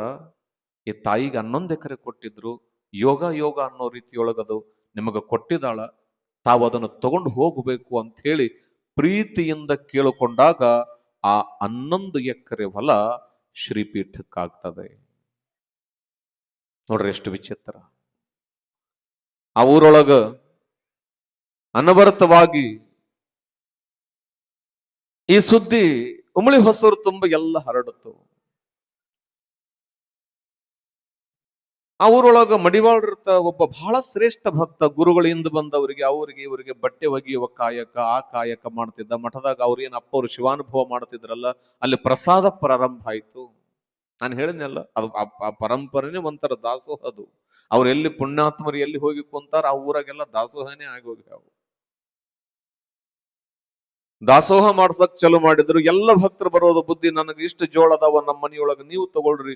ನಿಮಗೆ ಹೇಳ್ತೇನೆ, ಆ ಉಮಳಿ ಹೊಸೂರೊಳಗ ತಾಯಿ 400 ಚೀಲ ಜೋಳ, 300 ಚೀಲ ಭತ್ತ ಅದುವಂತ ಸಣ್ಣ ಊರದು. ಈಗೇ ಸಣ್ಣದವ, ಮತ್ತಿನ್ನು ಅವಾಗ ಹೆಂಗಾಗಿರ್ಬಾರ್ದು ಅಂದ್ರ ಅವರನ್ನ ನೋಡಿದ್ರ ಕೊಡಬೇಕು ಅನ್ನೋ ಭಾವ ಅಷ್ಟು ಪರಿಪೂರ್ಣವಾಗಿ ಭಕ್ತರಲ್ಲಿ ಒಡಮೂಡುತ್ತಿತ್ತು. ಯಾಕೆ ಅಂದ್ರ ಅದಕ್ಕೊಂದು ಮಾತು ಹೇಳ್ತಾರ, ಬೇಡುವ ನಾಲಿಗೆಯಲ್ಲಿ ನಿಯತ್ತಿದ್ದರೆ ಕೊಡುವ ಕೈಗಳಿಗೇನೂ ಕೊರತೆ ಇಲ್ಲ. ಅವರು ಯಾವತ್ತು ಕಾಡಿ ಬೇಡಿದವರಲ್ಲ, ಸುಮ್ಮನೆ ನೋಡಿದ್ರೆ ಸಾಕು ಅವರಿಗೆ ಸರ್ವವೂ ಸಮರ್ಪಣೆ ಮಾಡಿಬಿಡ್ತಾ ಇದ್ರು ಭಕ್ತರು, ರುದ್ರಮುನಿ ಶಿವಯೋಗಿಗಳು. ತಾಯಿ ರುದ್ರಮುನಿ ತಾತನ ದರ್ಶನಕ್ಕಾಗಿ ಮಾನವಿ ಭಾಗದಿಂದ ಎಲ್ಲಾ ಈ ಭಾಗದ ಸುತ್ತ ಹಳ್ಳಿಯಿಂದ ಸಾವಿರ ಜನ ಬಂಡಿ ಕೊಟ್ಟುಕೊಂಡು ಹೋಗಿ ನೋಡೋದಕ್ಕೆ ಪ್ರಾರಂಭ ಮಾಡಿದ್ರು. ಆ ಚರಣಗಿರಿಯ ಮಹಂತ ಶಿವಯೋಗಿಗಳಿದ್ರು ಒಂದು ಅಧ್ಯಾಯ ಆದ್ರ, ರುದ್ರಮುನಿ ಶಿವಯೋಗಿಗಳ ಇನ್ನೊಂದು ಅಧ್ಯಾಯದ ಬೆಳಕು ಜಗತ್ತನ್ನು ಬೆಳಗೋದಕ್ಕೆ ಪ್ರಾರಂಭ ಮಾಡುತ್ತು. ಎಲ್ಲರೂ ಹೋಗೋದು, ನೋಡೋದು, ನಮಸ್ಕಾರ ಮಾಡೋದು, ಏನು ಕಷ್ಟ ಅಂತಾರಲ್ಲ ಆ ಕಷ್ಟವನ್ನೆಲ್ಲ ಕಳೆದು ಬಿಡ್ತಿದ್ರು. ಯಾಕಂದ್ರ ಅವರ ನುಡಿ ಹಂಗಿತ್ತು. ಯಾರ್ದವ? ರುದ್ರಮುನಿ ತಾತನ ನುಡಿ. ನಾನ್ ನಿನ್ನೆ ಒಂದು ಮಾತು ಹೇಳಿದೆ, ಉರುಕೊಂಡ ಮಠದಾಗ ಬಳಗಾನೂರು ಮರಿತಾತನವರು, ರುದ್ರಮುನಿ ತಾತನವರು ಇಬ್ರು ಸ್ನೇಹಿತರಾಗಿ ಕಲಿತಾ ಇದ್ರು. ರುದ್ರಮುನಿ ತಾತನವರು ಮಠದಾಗ ಏನು ಕಾರ್ಯಕ್ರಮ ಮಾಡಿದ್ರೆ, ಹೆಂಗ ಶ್ರೀಪೀಠದ ಪೂಜ್ಯರು ಹಾಲ್ವಿ ಪೂಜ್ಯರು ಶ್ರೀಪೀಠದ ಪೂಜ್ಯರನ್ನ ಕರೆಸಿ ಹೆಂಗ ಕಾರ್ಯಕ್ರಮ ಮಾಡ್ತಾರಲ್ಲ, ಅವರು ಬಳಗಾನೂರು ಮರಿಶಿವಯೋಗಿಗಳನ್ನ ಬಿಟ್ಟು ಯಾವ ಕಾರ್ಯಕ್ರಮವನ್ನು ಮಾಡುತ್ತಿರಲಿಲ್ಲ. ಅವ್ರ ಬಗ್ಗೆ ಹೇಳಿದ್ದೇನೆ, ಶಿವಯೋಗಿಗಳು ಅವರಂದ್ರೆ ಸಾಕ್ಷಾತ್ ದೇವಿಯ ಇನ್ನೊಂದು ಸ್ವರೂಪ. ರಾಜಯೋಗಿಗಳವರು, ಇವರು ಶಿವಯೋಗಿಗಳು. ಹಿಂಗ ಹಾಲು ಮಠದಾಗ ಕುಂತಾಗ ಆದವಾನಿಲಿಂತ ಶೆಟ್ಟಿಯವರು ಅಂತ ಹೇಳಿ ಬರ್ತಾರ. ಮಕ್ಕಳಾಗಿರೋದಿಲ್ಲ ಅವರಿಗೆ. ಏನಾಗಿರೋದಿಲ್ಲವಾ? ದೇವರು ಅವನೊಬ್ಬ ಭಾರಿ ಮಜ, ಏನಾದ್ರೊಂದು ಎಲ್ಲರಿಗೂ ಒಂದು ಪ್ರಾಬ್ಲಮ್ ಅಂತ ಕೊರತೆ ಅಂತಾರಲ್ಲ ಅದನ್ನ ಇಟ್ಟಿರ್ತಾನ. ಒಬ್ಬೊಬ್ಬರಿಗೆ ಸಂಪತ್ತು ಕೊಡ್ತಾನ, ಮಕ್ಕಳು ಕೊಡಂಗಿಲ್ಲ. ಒಬ್ಬೊಬ್ಬರ ಮನೆಗೆ 20-25 ಮಕ್ಕಳು ಇರ್ತಾವು. ಮುಂಜಾನೆ ಎದ್ರ ಅವನ್ ಕೆಲಸ ಏನು? ಕಿತಾಪತಿ ಮಾಡೋದು. ಯಾರದು? ಅವ ಭಾರಿ ಒಳ್ಳೆಯವನು ಹೌದು. ಅವ ಹಂಗ್ಯಾಕಿಟ್ಟಾನ ಅಂದ್ರ ಅವನಿಗೆ ಗೊತ್ತದ ಇವ್ರಿಗೆ ಏನಾರ ಇಡ್ಲಿಲ್ಲ ಅಂದ್ರೆ ಇವ್ರ ನಂತಾಕ್ ಬರಂಗಿಲ್ಲ. ಯಾರತ್ರ ಬರೋರ? ನೀವ್ ಇವಾಗ ನಾ ಹೇಳ್ತಿರ್ತೇನೆ, ಯಾವಾಗ ಕಷ್ಟ ಆದ್ರ ಮಾತ್ರ ನಾವು ದೇವರು ಗುರು ನೆನಪಾಗೋದು. ಅದಕ್ಕೆ ಅವನಿಗೆ ಶರಣರೇನಂತಾರ? ಮಹಾದೇವ ಶೆಟ್ಟಿ ಅಂತ ಕರೆದ್ರ. ಅವನಿಗೆ ಏನಂದ್ರು? ಮಹಾದೇವ ಶೆಟ್ಟಿ. ಆದ್ರ ದೇವರಿಗೂ ಗುರುವಿಗೂ ಏನು ವ್ಯತ್ಯಾಸ ಅಂದ್ರ, ದೇವರು ಕೊರತೆಯನ್ನು ಇಟ್ಟು ಕೊಡ್ತಾನ, ಗುರು ಹಾಗಲ್ಲ. ಯಾವುದೇ ಕೊರತೆ ಇರದಂತೆ ಕೊಡುವ ಶಕ್ತಿ ಅಂದ್ರೆ ಅದು ಗುರು ಮಾತ್ರ. ಅವ ಯಾವುದನ್ನು ನಿಮಗ್ ಕೊರತೆ ಮಾಡುವುದಿಲ್ಲ. ಮರುಶಿವ ಯೋಗಿಗಳು ಚಂದ ಹಾಡ್ಕೊಂತ ಕುಂತಿದ್ರು. ಅವ್ರು ಬಂದಾಗೊಮ್ಮೆ ಹಾಡಿಸ್ತಿದ್ರು ಆ ಮಠದೊಳಗ. ಅವ್ರ ಹಾಡೋದು ಅಂತಂದ್ರ ರುದ್ರಮುನಿ ಶಿವಯೋಗಿಗಳಿಗೆ ಎಲ್ಲಿಲ್ಲದ ಪ್ರೀತಿ, ಕೇಳಬೇಕು ಅಂತ ಅನ್ನಿಸ್ತಿತ್ತು. ಮಹಂತ ಸ್ತುತಿ ಮಾಡ್ತಿದ್ರು, ದೇವಿ ಸ್ತುತಿ ಮಾಡ್ತಿದ್ರು. ಕೇಳ್ತಾ ಕೇಳ್ತಾ ಕುಳಿತಾಗ ಆ ಸಭೆಗೆ ಬಂದವರು ಯಾರು ಅಂತಂದ್ರ ಆದ್ವಾನಿಯ ಶೆಟ್ಟಿಯ ಮನೆತನ. ಬಹಳ ದೊಡ್ಡ ಶ್ರೀಮಂತರು, ಅಗರ್ಭ ಶ್ರೀಮಂತರು. ನಮ್ಮ ಭಾಗದೊಳಗ ಅವಾಗ ಶ್ರೀಮಂತರು ಇರ್ತಕ್ಕಂಥ ಭಾಗ ಅಂದ್ರೆ ಆದ್ವಾನಿ ಒಂದೇ. ನಿಮ್ಮೆಲ್ಲರಿಗೂ ಕೂಡ ಗೊತ್ತದ. ನೀವೇನಾದ್ರೂ ಬಂಗಾರ ತರ್ಬೇಕಂದ್ರೆ ಎಲ್ಲಿಗೆ ಹೋಗ್ತಿದ್ರವಾ? ತಂದಿರಿಲ್ಲ ಯಾರನ್ನ ಬಂಗಾರ?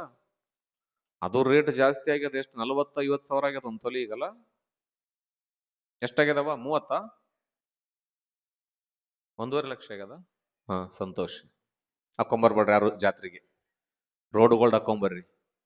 ಅಜ್ಜರ್ ಹಾಕ್ಸ್ತಿದ್ರು ಕೆಳಗ್, ನಿಮ್ಮ ಆಭರಣಗಳಿಗೆ ನಾವು ಜವಾಬ್ದಾರರಲ್ಲ. ಈಗ ಎಲ್ಲಾ ಕಡೆ ಪತ್ರಿಕೆಗೆ ಅದೊಂದು ಚಾಲು ಮಾಡ್ಯಾರ, ನಿಮ್ಮ ಆಭರಣಗಳಿಗೆ ನಾವು ಜವಾಬ್ದಾರರಲ್ಲ. ನೀವು ಆದ್ರೂ ಆಭರಣ ನೀವ್ ಯಾರು ಕಳ್ಕೊಳ್ಳೋದಿಲ್ಲ ಅನ್ನೋದು ನನಗೆ ಗೊತ್ತದ. ಯಾಕಂದ್ರೆ ನಿಮ್ ಚಿಂತೆ ಎಲ್ಲ ಅದ್ರ ಮ್ಯಾಗ ಇರ್ತದೆ, ನೀವ್ ಯಾಕೆ ಕಳ್ಕೊತೀರಿ.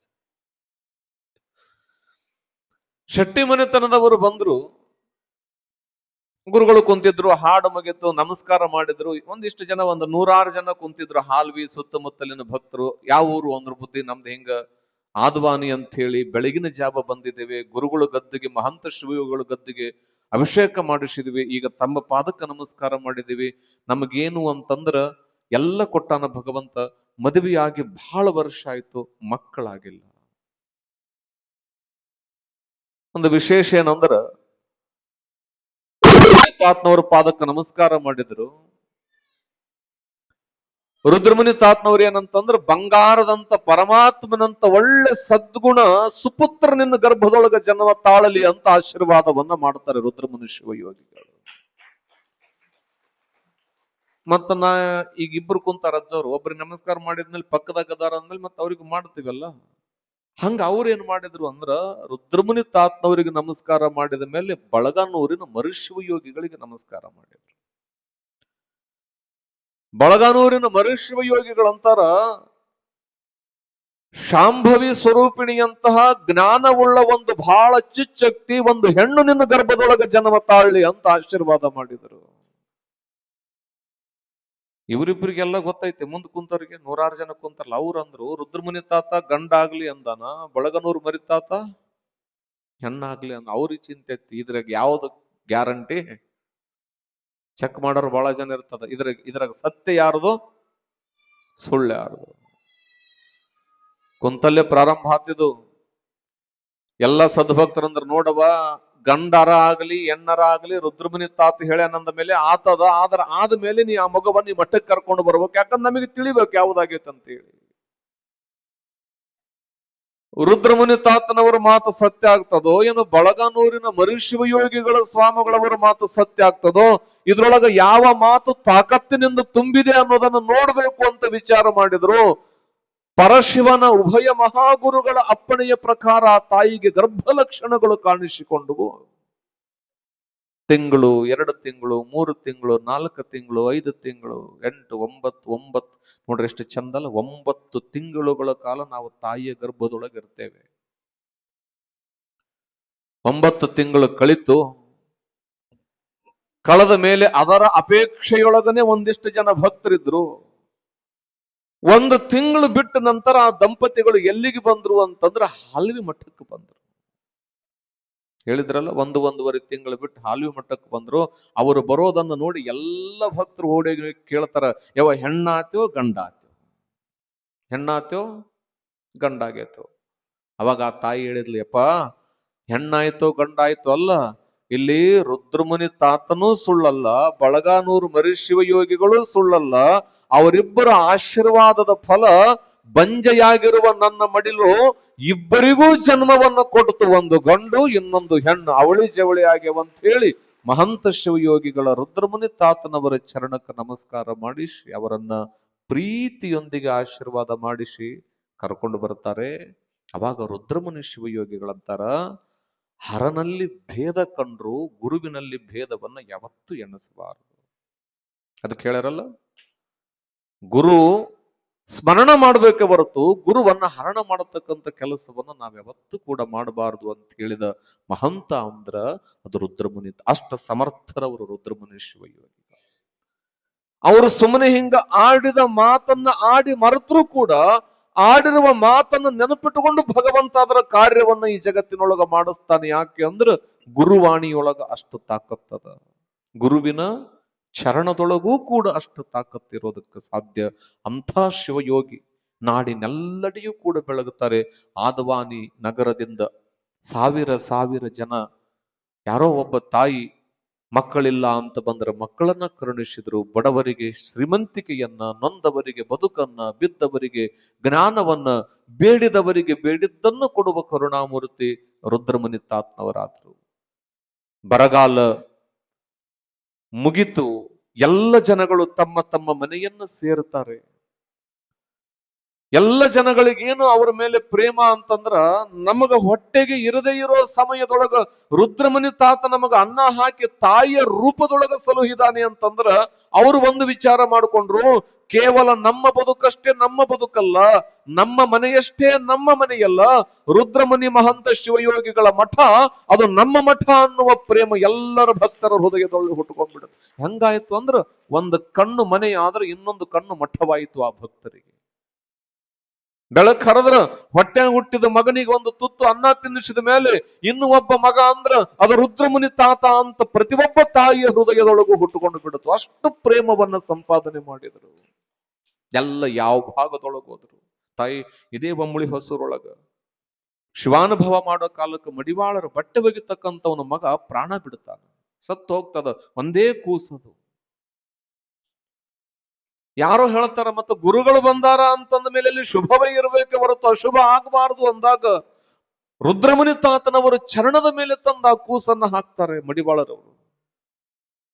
ಕೂಸು ಹಾಕಿದಾಗ ರುದ್ರಮುನಿ ತಾತನವರು ಅಂಗೈಯೊಳಗ ಆ ಕೂಸನ್ನ ಹಿಡ್ಕೊಂಡು, ಯಪ್ಪ ಯಾಕೆ ಚಿಂತೆ ಮಾಡ್ತಿರೋ, ಮಹಂತನ ಕೃಪೆ ಅದ, ಇದ್ದು ಒಬ್ಬ ಮಗನೇ ಅಂತೀರಿ, ಅವ ಸತ್ತಿಲ್ಲ, ಸುಮ್ಮನೆ ನಿದ್ದೆ ಮಾಡಕತ್ತಾನ ಅಂತ ತಿಳ್ಕೊಂಡು ಭಸ್ಮ ತಗೊಂಡು ಹಣಿಗೆ ಲೇಪಿಸಿದ್ರ ಸತ್ತವನಿಗೆ ಜೀವ ಬಂದು ಎದ್ದು ನಿಂತು ನಡೆದಾಡೋದಕ್ಕೆ ಪ್ರಾರಂಭ ಮಾಡುತ್ತದೆ. ಒಂದಲ್ಲ ತಾಯಿ, ನೂರಲ್ಲ, ಸಾವಿರಲ್ಲ, ಲಕ್ಷ ಆ ಮಹಂತ ಶಿವಯೋಗಿಯ ಪವಾಡಗಳು. ಯಾರ ಕಣ್ಣಿನೊಳಗ ನೀರು ಬಂದಿದಾವೆ ಅಂದ್ರ ಆ ನೀರನ್ನ ಒರೆಸುವ ಬೆರಳು ಅದು ರುದ್ರಮುನಿ ತಾತನವರ ಹಸ್ತವಾಗಿತ್ತು. ಅಂತ ಮಹಂತ ಶಿವಯೋಗಿ ಲೋಕವನ್ನ ಸಂಚಾರ ಮಾಡ್ತಾ ನೋಡ್ರಿ, ಯಾರಿಗಾಗಿ ಸಂಚಾರ ಮಾಡಿದ್ರವ? ಭಕ್ತರಿಗಾಗಿ. ಈ ಮಠಗಳು ಯಾರಿಗಾಗಿ ಅಂತಂದ್ರ ಇವು ಭಕ್ತರಿಗಾಗಿ. ನಿಮ್ಗೆ ಇನ್ನೊಂದು ನೆನಪಿಟ್ಕೊಳ್ರಿ, ಮಠಗಳು ಸ್ವಾಮಿಗಳಿಗಾಗಿ ಅಲ್ಲ, ಮಠಗಳು ಭಕ್ತರಿಗಾಗಿ. ಕಾರ್ಯಕ್ರಮಗಳು ಸ್ವಾಮಿಗಳಿಗಾಗಿ ಅಲ್ಲ, ಕಾರ್ಯಕ್ರಮಗಳು ಭಕ್ತರಿಗಾಗಿ. ಇನ್ನೂ ಒಂದು ನೆನಪಿಟ್ಟುಕೊಳ್ರಿ, ಸ್ವಾಮಿಗಳು ಪೂಜೆ ಮಾಡಿಕೊಳ್ಳೋದು ಕೂಡ ಅದು ಭಕ್ತರಿಗಾಗಿಯೇ ಹೊರತು ಸ್ವಾಮಿಗಳಿಗಾಗಿ ಅಲ್ಲ. ಸ್ವಾಮಿ ಅಂತ ವಿರಕ್ತ ಅಂದ್ರೇನು? ಎಲ್ಲವೂ ತ್ಯಾಗ ಮಾಡಿದ ಮೇಲೆ ಒಳಿತು ಕೆಡುಕು ಎಲ್ಲವೂ ಒಂದೇ. ಮಸಣ ಮನೆಗಳು ಅಂದಾದ ವ್ಯಕ್ತಿಗೆ ಪೂಜೆಯ ಅವಶ್ಯಕತೆ ಇಲ್ಲ ಈ ಜಗತ್ತಿನಲ್ಲಿ. ಹಿಂದಿನ ಪರಂಪರೆಗಳು ಯಾಕೆ ಮಾಡಿದ್ರು ಅಂದ್ರ, ಸ್ವಾಮಿಗಳು ಯಾಕೆ ಪೂಜೆ ಮಾಡ್ಕೊಂತಿದ್ರ, ಈ ತಪೋಬಲವನ್ನ ಬಂದವನ ನೆತ್ತಿಗೆ ನಾ ಕೊಡಬೇಕಲ್ಲ, ನಾನು ಅವನಿಗೆ ಆಶೀರ್ವಾದ ಮಾಡ್ಬೇಕಲ್ಲ, ಅವನು ಬದುಕು ಉದ್ಧಾರ ಆಗ್ಬೇಕಂದ್ರೆ ನನ್ನಲ್ಲಿ ವೈರಾಗ್ಯ ಅದ, ನಿನ್ನಲ್ಲಿ ವೈರಾಗ್ಯ ಕೊಡೋದಕ್ಕೆ ಬರೋದಿಲ್ಲ. ನಿನಗ ವೈಭವವನ್ನೇ ಕೊಡಬೇಕು ತಾನು ವೈರಾಗ್ಯದೊಳಗಿದ್ರು ಕೂಡ. ಅವರು ವೈರಾಗ್ಯದೊಳಗಿದ್ದು ನಿನಗೆ ವೈಭವವನ್ನು ಕೊಡುವ ಕಾರಣವೇ ಅದನ್ನು ಶಿವಯೋಗದ ಸಾಧನೆ, ಪೂಜಾ, ಧ್ಯಾನ ಇದರ ಮುಖಾಂತರವಾಗಿ ನಮ್ಮಗಳ ಬದುಕಿಗಾಗಿ ಅನವರತ ಶ್ರಮಿಸಿದರು ರುದ್ರಮುನಿ ಶಿವಯೋಗಿಗಳು, ಮಹಂತ ಶಿವಯೋಗಿಗಳು. ಕಷ್ಟಪಟ್ಟು ಎಲ್ಲವನ್ನ ತ್ಯಾಗ ಮಾಡಿ ಇಂಥ ಭವ್ಯತ್ವದ ಪೀಠಗಳನ್ನ ಕಟ್ಟಿ ನಮ್ಮಗಳಿಗೆ ನಿಮ್ಮಗಳಿಗೆ ಬಿಟ್ಟು ಹೋದ್ರು. ಇವತ್ತು ನೋಡ್ರಿ ಎಷ್ಟು ಚಂದ ಕಾರ್ಯಕ್ರಮಗಳು ನಡೀತಾವ, ಹೌದಿಲ್ಲ? ತೇರೈತಂತೀರಿ, ತೇರು, ಹೌದಾ? ನಿಮ್ ಮನ್ಯಾಗಿದ್ರ ಬಂಧುಗಳು ನಿಮ್ ಮನೆಗೆ ಮದುವೆಗೆ ಇದಕ್ಕೆ ಬಂದ್ರು ಗುದ್ದಾಡ್ಬೋದು ಖರೆ, ಆದ್ರ ತೇರಿಗೆ ಕರೆಸ್ತೀರಿ, ಅಣ್ಣನ ಕರೆಸ್ತೀರಿ, ತಂಗಿನ ಕರೆಸ್ತೀರಿ, ನೀವು ಬರ್ತೀರಿ.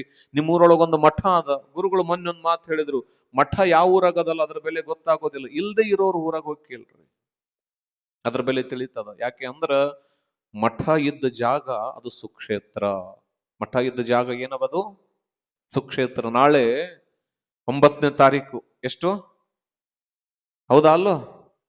ನನಗೂ ನನ್ನಂತ ಮರವು ಈ ಜಗತ್ನಾಗ ಯಾರಿಲ್ಲ, ಸತ್ಯ ಹೇಳ್ತೀನಿ ನಾನು, ಚಗ್ಗು ಮರಿತೀನಿ ನಾನು.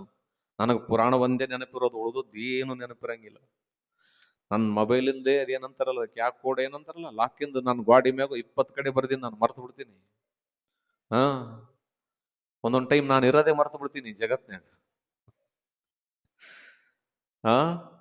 ತಾಯಿ 9ನೇ ತಾರೀಕು ಇವತ್ತು ಹುಬ್ಬಳ್ಳಿಯಿಂದ ಜಗದ್ಗುರುಗಳು ಬರ್ತಾರ. ಹುಬ್ಬಳ್ಳಿಯಿಂದ ಜಗದ್ಗುರುಗಳು ಬರ್ತಾರ. ಹಾಲ್ವಿಯಿಂದ ಪರಮ ಪೂಜ್ಯರು ಬರ್ತಾರೆ. ಒಳಬಳ್ಳಾರಿಯಿಂದ ಪರಮ ಪೂಜ್ಯರು ಬರ್ತಾರೆ. ಯಾಕೆ ಬರ್ತಾರ? ಯಾಕೆ ಬರ್ತಾರವ? ಯಾಕೆ ಬರ್ತಾರ? ಈಗ ಒಂದು ಗಿಳಿ ತಂದು ಸಾಕ್ರಿ ಮನ್ಯಾಗ, ಅದು ಬಹಳ ದಿನ ಇರೋದಿಲ್ಲ, ಅದು ಬಹಳ ದಿನ ಇರೋದಿಲ್ಲ. ಒಂದು ಪಾರಿವಾಳ ತಂದು ಸಾಕ್ರಿ, ಅದನ್ನು ಬಹಳ ದಿನ ಇರೋದಿಲ್ಲ. ಒಂದೊಂದು ಪಕ್ಷಿ ತಂದು ಸಾಕ್ರೆ ಸತ್ತೋಗ್ಬಿಡ್ತಾವೆ, ಎತ್ತಾಗ. ಅದ ಒಂದು ಗಿಡ ಇಡ್ರಿ, ಚಂದ ಒಂದು ದೊಡ್ಡ ಬಾವಿನ ಗಿಡನು ಆಲದ ಮರನ ಇಡ್ರಿ, ನೀವು ಯಾವ ಪಕ್ಷಿಯನ್ನು ಕರೆಯೋದು ಬೇಡ, ಎಲ್ಲ ಪಕ್ಷಿಗಳು ಬಂದು ಆ ಗಿಡದೊಳಗ ಆನಂದವಾಗಿದ್ದ ಹಾಡಿ ನಲಿದು ಹೋಗ್ತಾವ. ಪಕ್ಷಿ ಬರ್ಬೇಕಂದ್ರ ಮನಿ ಮುಂದ ಮರ ಇರಬೇಕು, ಒಬ್ಬ ಋಷಿ, ಒಬ್ಬ ಯೋಗಿ, ಒಬ್ಬ ಮಹಂತ ಬರ್ಬೇಕಂದ್ರ ಒಂದು ಊರೊಳಗ ಒಂದು ಯೋಗಿಯ ಮಠ ಇರಬೇಕು ಅನ್ನೋದು ಕೂಡ ನಿಮಗೆ ಗೊತ್ತಿರಬೇಕು. ಎಲ್ಲಿ ಮಠ ಅದ ಅಲ್ಲಿ ದೊಡ್ಡ ದೊಡ್ಡ ಶಿವಯೋಗಿಗಳ ಆಗಮನ ಆಗ್ತದ. ನೀವ್ ಯಾರು ಹುಬ್ಬಳ್ಳಿಗೆ ಹೋಗೋದು ಬೇಕಾಗಿಲ್ಲ. ಹುಬ್ಬಳ್ಳಿಯ ಜಗದ್ಗುರುಗಳೇ ಈ ಪುಣ್ಯ ಪೀಠಕ್ಕೆ ಬಂದು ತಮ್ಮೆಲ್ಲರಿಗೂ ಕೂಡ ಆಶೀರ್ವಾದವನ್ನು ನಾಳನೇ ದಿನ ಮಾಡ್ತಾರೆ. ಇಷ್ಟೆಲ್ಲ ಕಾರ್ಯಕ್ರಮಗಳು ಜರುಗಬೇಕಾದ್ರ ಕಾರಣ ಇಷ್ಟೇ, ಅಂಥಂಥ ಶಿವಯೋಗಿಗಳ ತ್ಯಾಗ. ಮಹಂತ ಶಿವಯೋಗಿಗಳು ಲೋಕ ಸಂಚಾರವನ್ನು ಮಾಡಿದರು. ರುದ್ರಮುನಿ ಶಿವಯೋಗಿಗಳ ಭಾಗದೊಳಗೆ ಉಮ್ಳಿ ಹೊಸೂರು, ಜಾಗೀರ್ ಪನ್ನೂರು, ಚಿತ್ರಾಲಿಗೂ ಕೂಡ ಬರ್ತಾರೆ ತಾಯಿ ಅವರು. ಯಾರು? ರುದ್ರಮುನಿ ತಾತವರು ಚಿತ್ರಾಲಿಯೊಳಗೆ ಬಂದು ಚಿತ್ರಾಲಿಯೊಳಗೂ ಕೂಡ ಒಬ್ಬರಿಗೆ ಭಿಕ್ಷೆಯನ್ನ ಬೇಡ್ತಾರೆ. ಭಿಕ್ಷೆಯನ್ನ ಬೇಡದಾಗ ಬಹಳ ದೊಡ್ಡ ಶ್ರೀಮಂತ ಕೇವಲ ಒಂದೇ ಒಂದು ಹಿಡಿ ಅಕ್ಕಿಯನ್ನ ಹಾಕ್ತಾನವ. ಯಾರಿಗೆ? ರುದ್ರಮುನಿ ಶಿವಯೋಗಿಗಳ ದಾಸೋಹಕ್ಕೆ ಒಂದೇ ಹಿಡಿ ಅಕ್ಕಿ ಹಾಕ್ತಾನ. ಒಬ್ಬ ಬಡವ ಒಂದು ಚೀಲ ಕಷ್ಟಪಟ್ಟು ತಗೊಂಡು ಬಂದು ರುದ್ರಮುನಿ ತಾತವ್ರ ಮಠಕ್ಕೆ ಹಾಕ್ತಾನ. ಅವಾಗ ರುದ್ರಮುನಿ ಶಿವಯೋಗಿಗಳಂತಾರ, ಹಿಡಿ ಕೊಟ್ಟವನು ಒಬ್ಬವನ, ಚೀಲ ಕೊಟ್ಟವನು ಒಬ್ಬವನ, ಹಿಡಿ ಚೀಲ ಎರಡನ್ನೂ ನಾನು ಸಮರ್ಪಣೆ ಮಾಡಿದ್ದೇನೆ. ಚೀಲ ಕೊಟ್ಟವನು ಭಕ್ತಿ ಚೀಲವಾಗಿರ್ಲಿ, ಹಿಡಿ ಕೊಟ್ಟವನು ಭಕ್ತಿ ಹಿಡಿಯಾಗಿರ್ಲಿ ಅಂತ ಹೇಳಿ ಬರ್ತಾರೆ ರುದ್ರಮುನಿ ತಾತನವರು. ಒಂದು ವಿಶೇಷ ಏನಂದ್ರ ಬಹಳ ಚಂದ ಬರ್ದಿದಾರ. ಒಂದು ಚೀಲ ಏನು ರುದ್ರಮುನಿ ತಾತನವ್ರಿಗೆ ಕೊಟ್ಟನಲ್ಲ, ಅವನು 2 ಎಕರೆ ಹೊಲದೊಳಗೆ, 2 ಅಥವಾ 4 ಎಕರೆ ಹೊಲದೊಳಗೆ 200ರಿಂದ 250 ಚೀಲಗಟ್ಲೆ ಭತ್ತವನ್ನವ ಬೆಳೆದು ಆ ವರ್ಷ ಆನಂದವಾಗಿರ್ತಾನೆ. ಇಡೀ ಊರಿಗೂ ಆ ಸುದ್ದಿ ತಿಳಿತದ. ಅವಾಗ ಹಿಡಿ ಕೊಟ್ಟಿರ್ತಕ್ಕಂಥವನು ಎಷ್ಟು 10 ಎಕರೆನೋ 20 ಎಕರೆ ಬಿತ್ತಿದ್ರ 3 ವರ್ಷಗಳ ಕಾಲ ಅವನು ಹೊಲ ಬೆಳೆಯೋದಿಲ್ಲ, 3-4 ವರ್ಷ ಹೊಲನ ಬೆಳೆಯೋದಿಲ್ಲ. ಅವಾಗ ಅವನು ರುದ್ರಮುನಿ ತಾತನವರ ಪಾದಕ್ಕೆ ಬಂದು ನಮಸ್ಕಾರ ಮಾಡಿ, ಬುದ್ಧಿ ನನ್ನದು ತಪ್ಪಾಗೈತಿ ಅಂದಾಗ ಅವರೊಂದು ಮಾತು ಹೇಳಿದ್ರು. ಎಂಥ ಮಾತಂದ್ರ, ಗುರು ಶಾಪ ಕೊಡೋದಿಲ್ಲ, ಗುರು ವರವನ್ನ ಮಾತ್ರ ಕೊಡೋದು. ಶಾಪ ಯಾವುದು ಅಂತಂದ್ರ, ನೀವುಗಳೇ ನಿಮಗ ಮಾಡಿಕೊಂಡು ಗುರುವನ್ನ ನಿಂದಿಸಿದಾಗ ನಿಮ್ಮ ಮನಸ್ಸೇ ನಿಮಗೆ ಶಾಪ ಕೊಡುತ್ತದೆ ಹೊರತು ಗುರು ಯಾವತ್ತೂ ಶಾಪ ಕೊಡೋದಿಲ್ಲ. ನಿನ್ನ ಮನೆನೂ ಬೆಳಗಲಿ ಅಂತ ಹೇಳಿ ರುದ್ರಮುನಿ ತಾತನವರ ಆಶೀರ್ವಾದವನ್ನ ಮಾಡಿ ಕಳಿಸಿದಾಗ ಮತ್ತೆ ಅವನ ಹೊಲ ಯಥಾ ರೀತಿ ಬೆಳೆಯೋದಕ್ಕೆ ಪ್ರಾರಂಭ ಮಾಡ್ತದೆ. ಅಂಥ ಶಕ್ತಿ ತುಂಬಿದ ಪೀಠ ಅದು ರುದ್ರಮುನಿ ತಾತನವರ ಮಠ ಅನ್ನೋದನ್ನ ನಾವುಗಳು ಅರ್ಥ ಮಾಡಿಕೊಂಡು ನಾವು ಅನವರತವಾಗಿ ಸಾಗುತ್ತಾ ಸಾಗುತ್ತಾ ಸಾಗುತ್ತಾ ಪ್ರವಚನವನ್ನ ಕೇಳ್ತಾ ಕೇಳ್ತಾ ಬರ್ತಿದ್ದೇವೆ. ಇನ್ನೊಂದು ವಿಶೇಷ ಏನು ಅಂತಂದ್ರ, ಇವತ್ತು ಅಜ್ಜವರು ಕೂಡ ನಿಮಗೆ ಕೆಲವೊಂದು ವಿಚಾರಗಳನ್ನ ತಿಳಿಸ್ತಾರೆ. ಅದಕ್ಕಾಗಿ ಇವತ್ತು ನಿಮ್ಮನ್ನ ಬಹಳಷ್ಟು ಜನರನ್ನ ಕರೆಸಿದ್ದಾರೆ. ಮತ್ತು ಅದ್ರ ಜೊತೆಗೆ ಏನಂತಂದ್ರ ಆ ನಿಮ್ಮಲ್ಲಿ ನಾವು ಕೇಳಿಕೊಳ್ಳೋದು ಇಷ್ಟೇ, ತಾಯಂದರು, ಕೊನೆಯ ಪಕ್ಷ ಒಂದು ಮಾತು ಹೇಳ್ತೀನಿ ನಿಮಗೆ. ರುದ್ರಮುನಿ ತಾತನವರ ಪೀಠದ ಬಗ್ಗೆ, ರುದ್ರಮುನಿ ತಾತನವರ ಬಗ್ಗೆ ಇಷ್ಟೊತ್ತನ ಕೇಳಿದಿವಿ. ಅವ್ರು ಯಾರಿಗಾಗಿ ಬದುಕ್ಯಾರವ? ಯಾರಿಗಾಗಿ ಬದುಕ್ಯಾರ? ಮತ್ತ ಅವ್ರು ಹಿಂದ ನಿಮ್ಮ ಮುತ್ತಾತ ತಾತನವ್ರಿಗೆ ಆಶೀರ್ವಾದ ಮಾಡ್ಲಿಲ್ಲ ಅಂದ್ರ ನಾವ್ ಹಿಂಗಿರ್ತಿದ್ದಿಲ್ಲ ಇವತ್ತು. ಗದ್ದೆ ಇರಬೇಕಾದ ಜಾಗದೊಳಗ, ಮಠ ಇರಬೇಕಾದ ಜಾಗದೊಳಗ, ಹಣಿ ಮೇಲೆ ವಿಭೂತಿ ಇರಬೇಕಾದ ಜಾಗದೊಳಗ ಇನ್ನೇನೂ ಆಗಿ ಹೋಗಿರ್ತಿತ್ತು. ಮತ್ತ ಅಂಥ ಪೀಠದ ಪರಂಪರೆಗಳಲ್ಲಿ ನಾವುಗಳು ನೀವುಗಳು ಅನವರತವಾಗಿ ಇಷ್ಟು ವರ್ಷಗಳ ಕಾಲ ಗುರು ಸೇವೆಯನ್ನ ಮಾಡುತ್ತಾ ಬಂದಿದ್ದೇವೆ. ಮತ್ತಿನ್ನೊಂದು ವಿಚಾರ ಏನು ಅಂತಂದ್ರ, ನಾಳೆ 9ನೇ ತಾರೀಕು ಈ ಕಾರ್ಯಕ್ರಮ ಗುರುಗಳು ಇಟ್ಕೊಂಡಿದ್ದಾರೆ. ಅವ್ರದ್ದು ಒಂದೇ ಒಂದು ಆಶೆ ಏನು ಅಂತಂದ್ರೆ, ನೆನಪಿಟ್ಕೊಳ್ರಿ, ಮೊನ್ನೆ ಬೈಲು ಹಂಗಲ್ ಅಜ್ಜರು ಬಂದಿದ್ರಿಲ್ಲವಾ? ಪಾಪ ಅವ್ರು ಗುದ್ದಾಡಿಲ್ಲ. ಅವ್ ನಮ್ಮ ಹುಡ್ರಿ ಹೆಂಗಂದ್ರ ಅವಕ್ಕೇನಿಲ್ಲ, ಸುಮ್ಮನೆ ಅವು ನನ್ ಚಪ್ಪಲಿ ಅದು ನಿನ್ ಚಪ್ಪಲಿ ಅದು. ನಮ್ ಕಡೆ ಬಾಯಿ ಮಾಡೋದೊಂದು ಕಾಮನ್ ಆಗಿರ್ತದ. ಇಲ್ಲಿ ಬಾ ಅನ್ಬೇಕಾದ್ರೂ ಜೋರೆ ಅಂತೀವ್ ನಾವು. ಅಂತೀರಿಲ್ಲ ನೀವೆಲ್ಲರೂ? ಅಂತೀರ ಇಲ್ಲವಾ? ಈಗ ಸುಮ್ಮನೆ ನಿಮಗೆ ಇಲ್ಲಿ ರೇಷನ್ ಕೊಡ್ತೀವಿ ಅಂದ್ರೆ ಹೆಂಗ್ ಮಾತಾಡ್ತೀರಿ ನೀವೀಗ?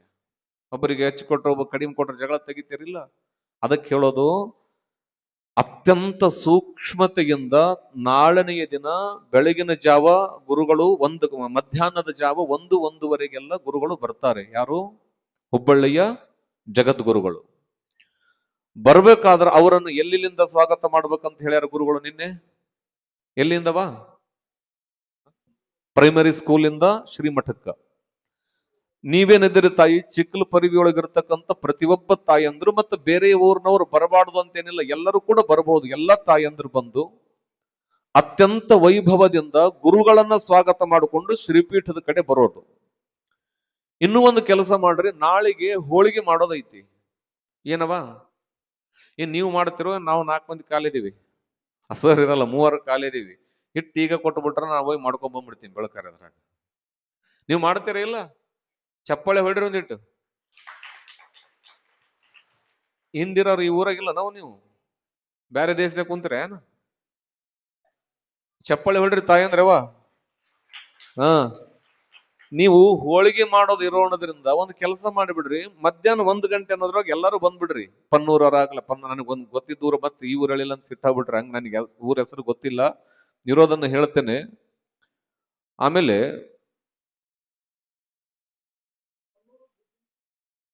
ಪನ್ನೂರು, ಬುದ್ದಿನ್ನಿ ಸುತ್ತಮುತ್ತ ಇರತಕ್ಕಂಥ ಎಲ್ಲ ಊರಿನವರು ಎಲ್ಲರೂ ಕೂಡ ಬರ್ತಕ್ಕಂಥವರಾಗ್ರಿ.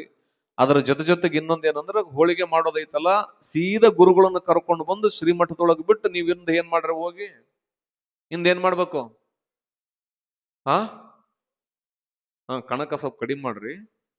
ಹೂರಣ ಅಂತಿರೋ, ಊರಣ ಅಂತಿರೋ, ಏನಾರ ಅನ್ರಿ, ತುಂಬ್ರಿ, ಹೋಳಿಗೆ ಮಾಡ್ರಿ, ಚಂದ ಮಾಡ್ರಿ.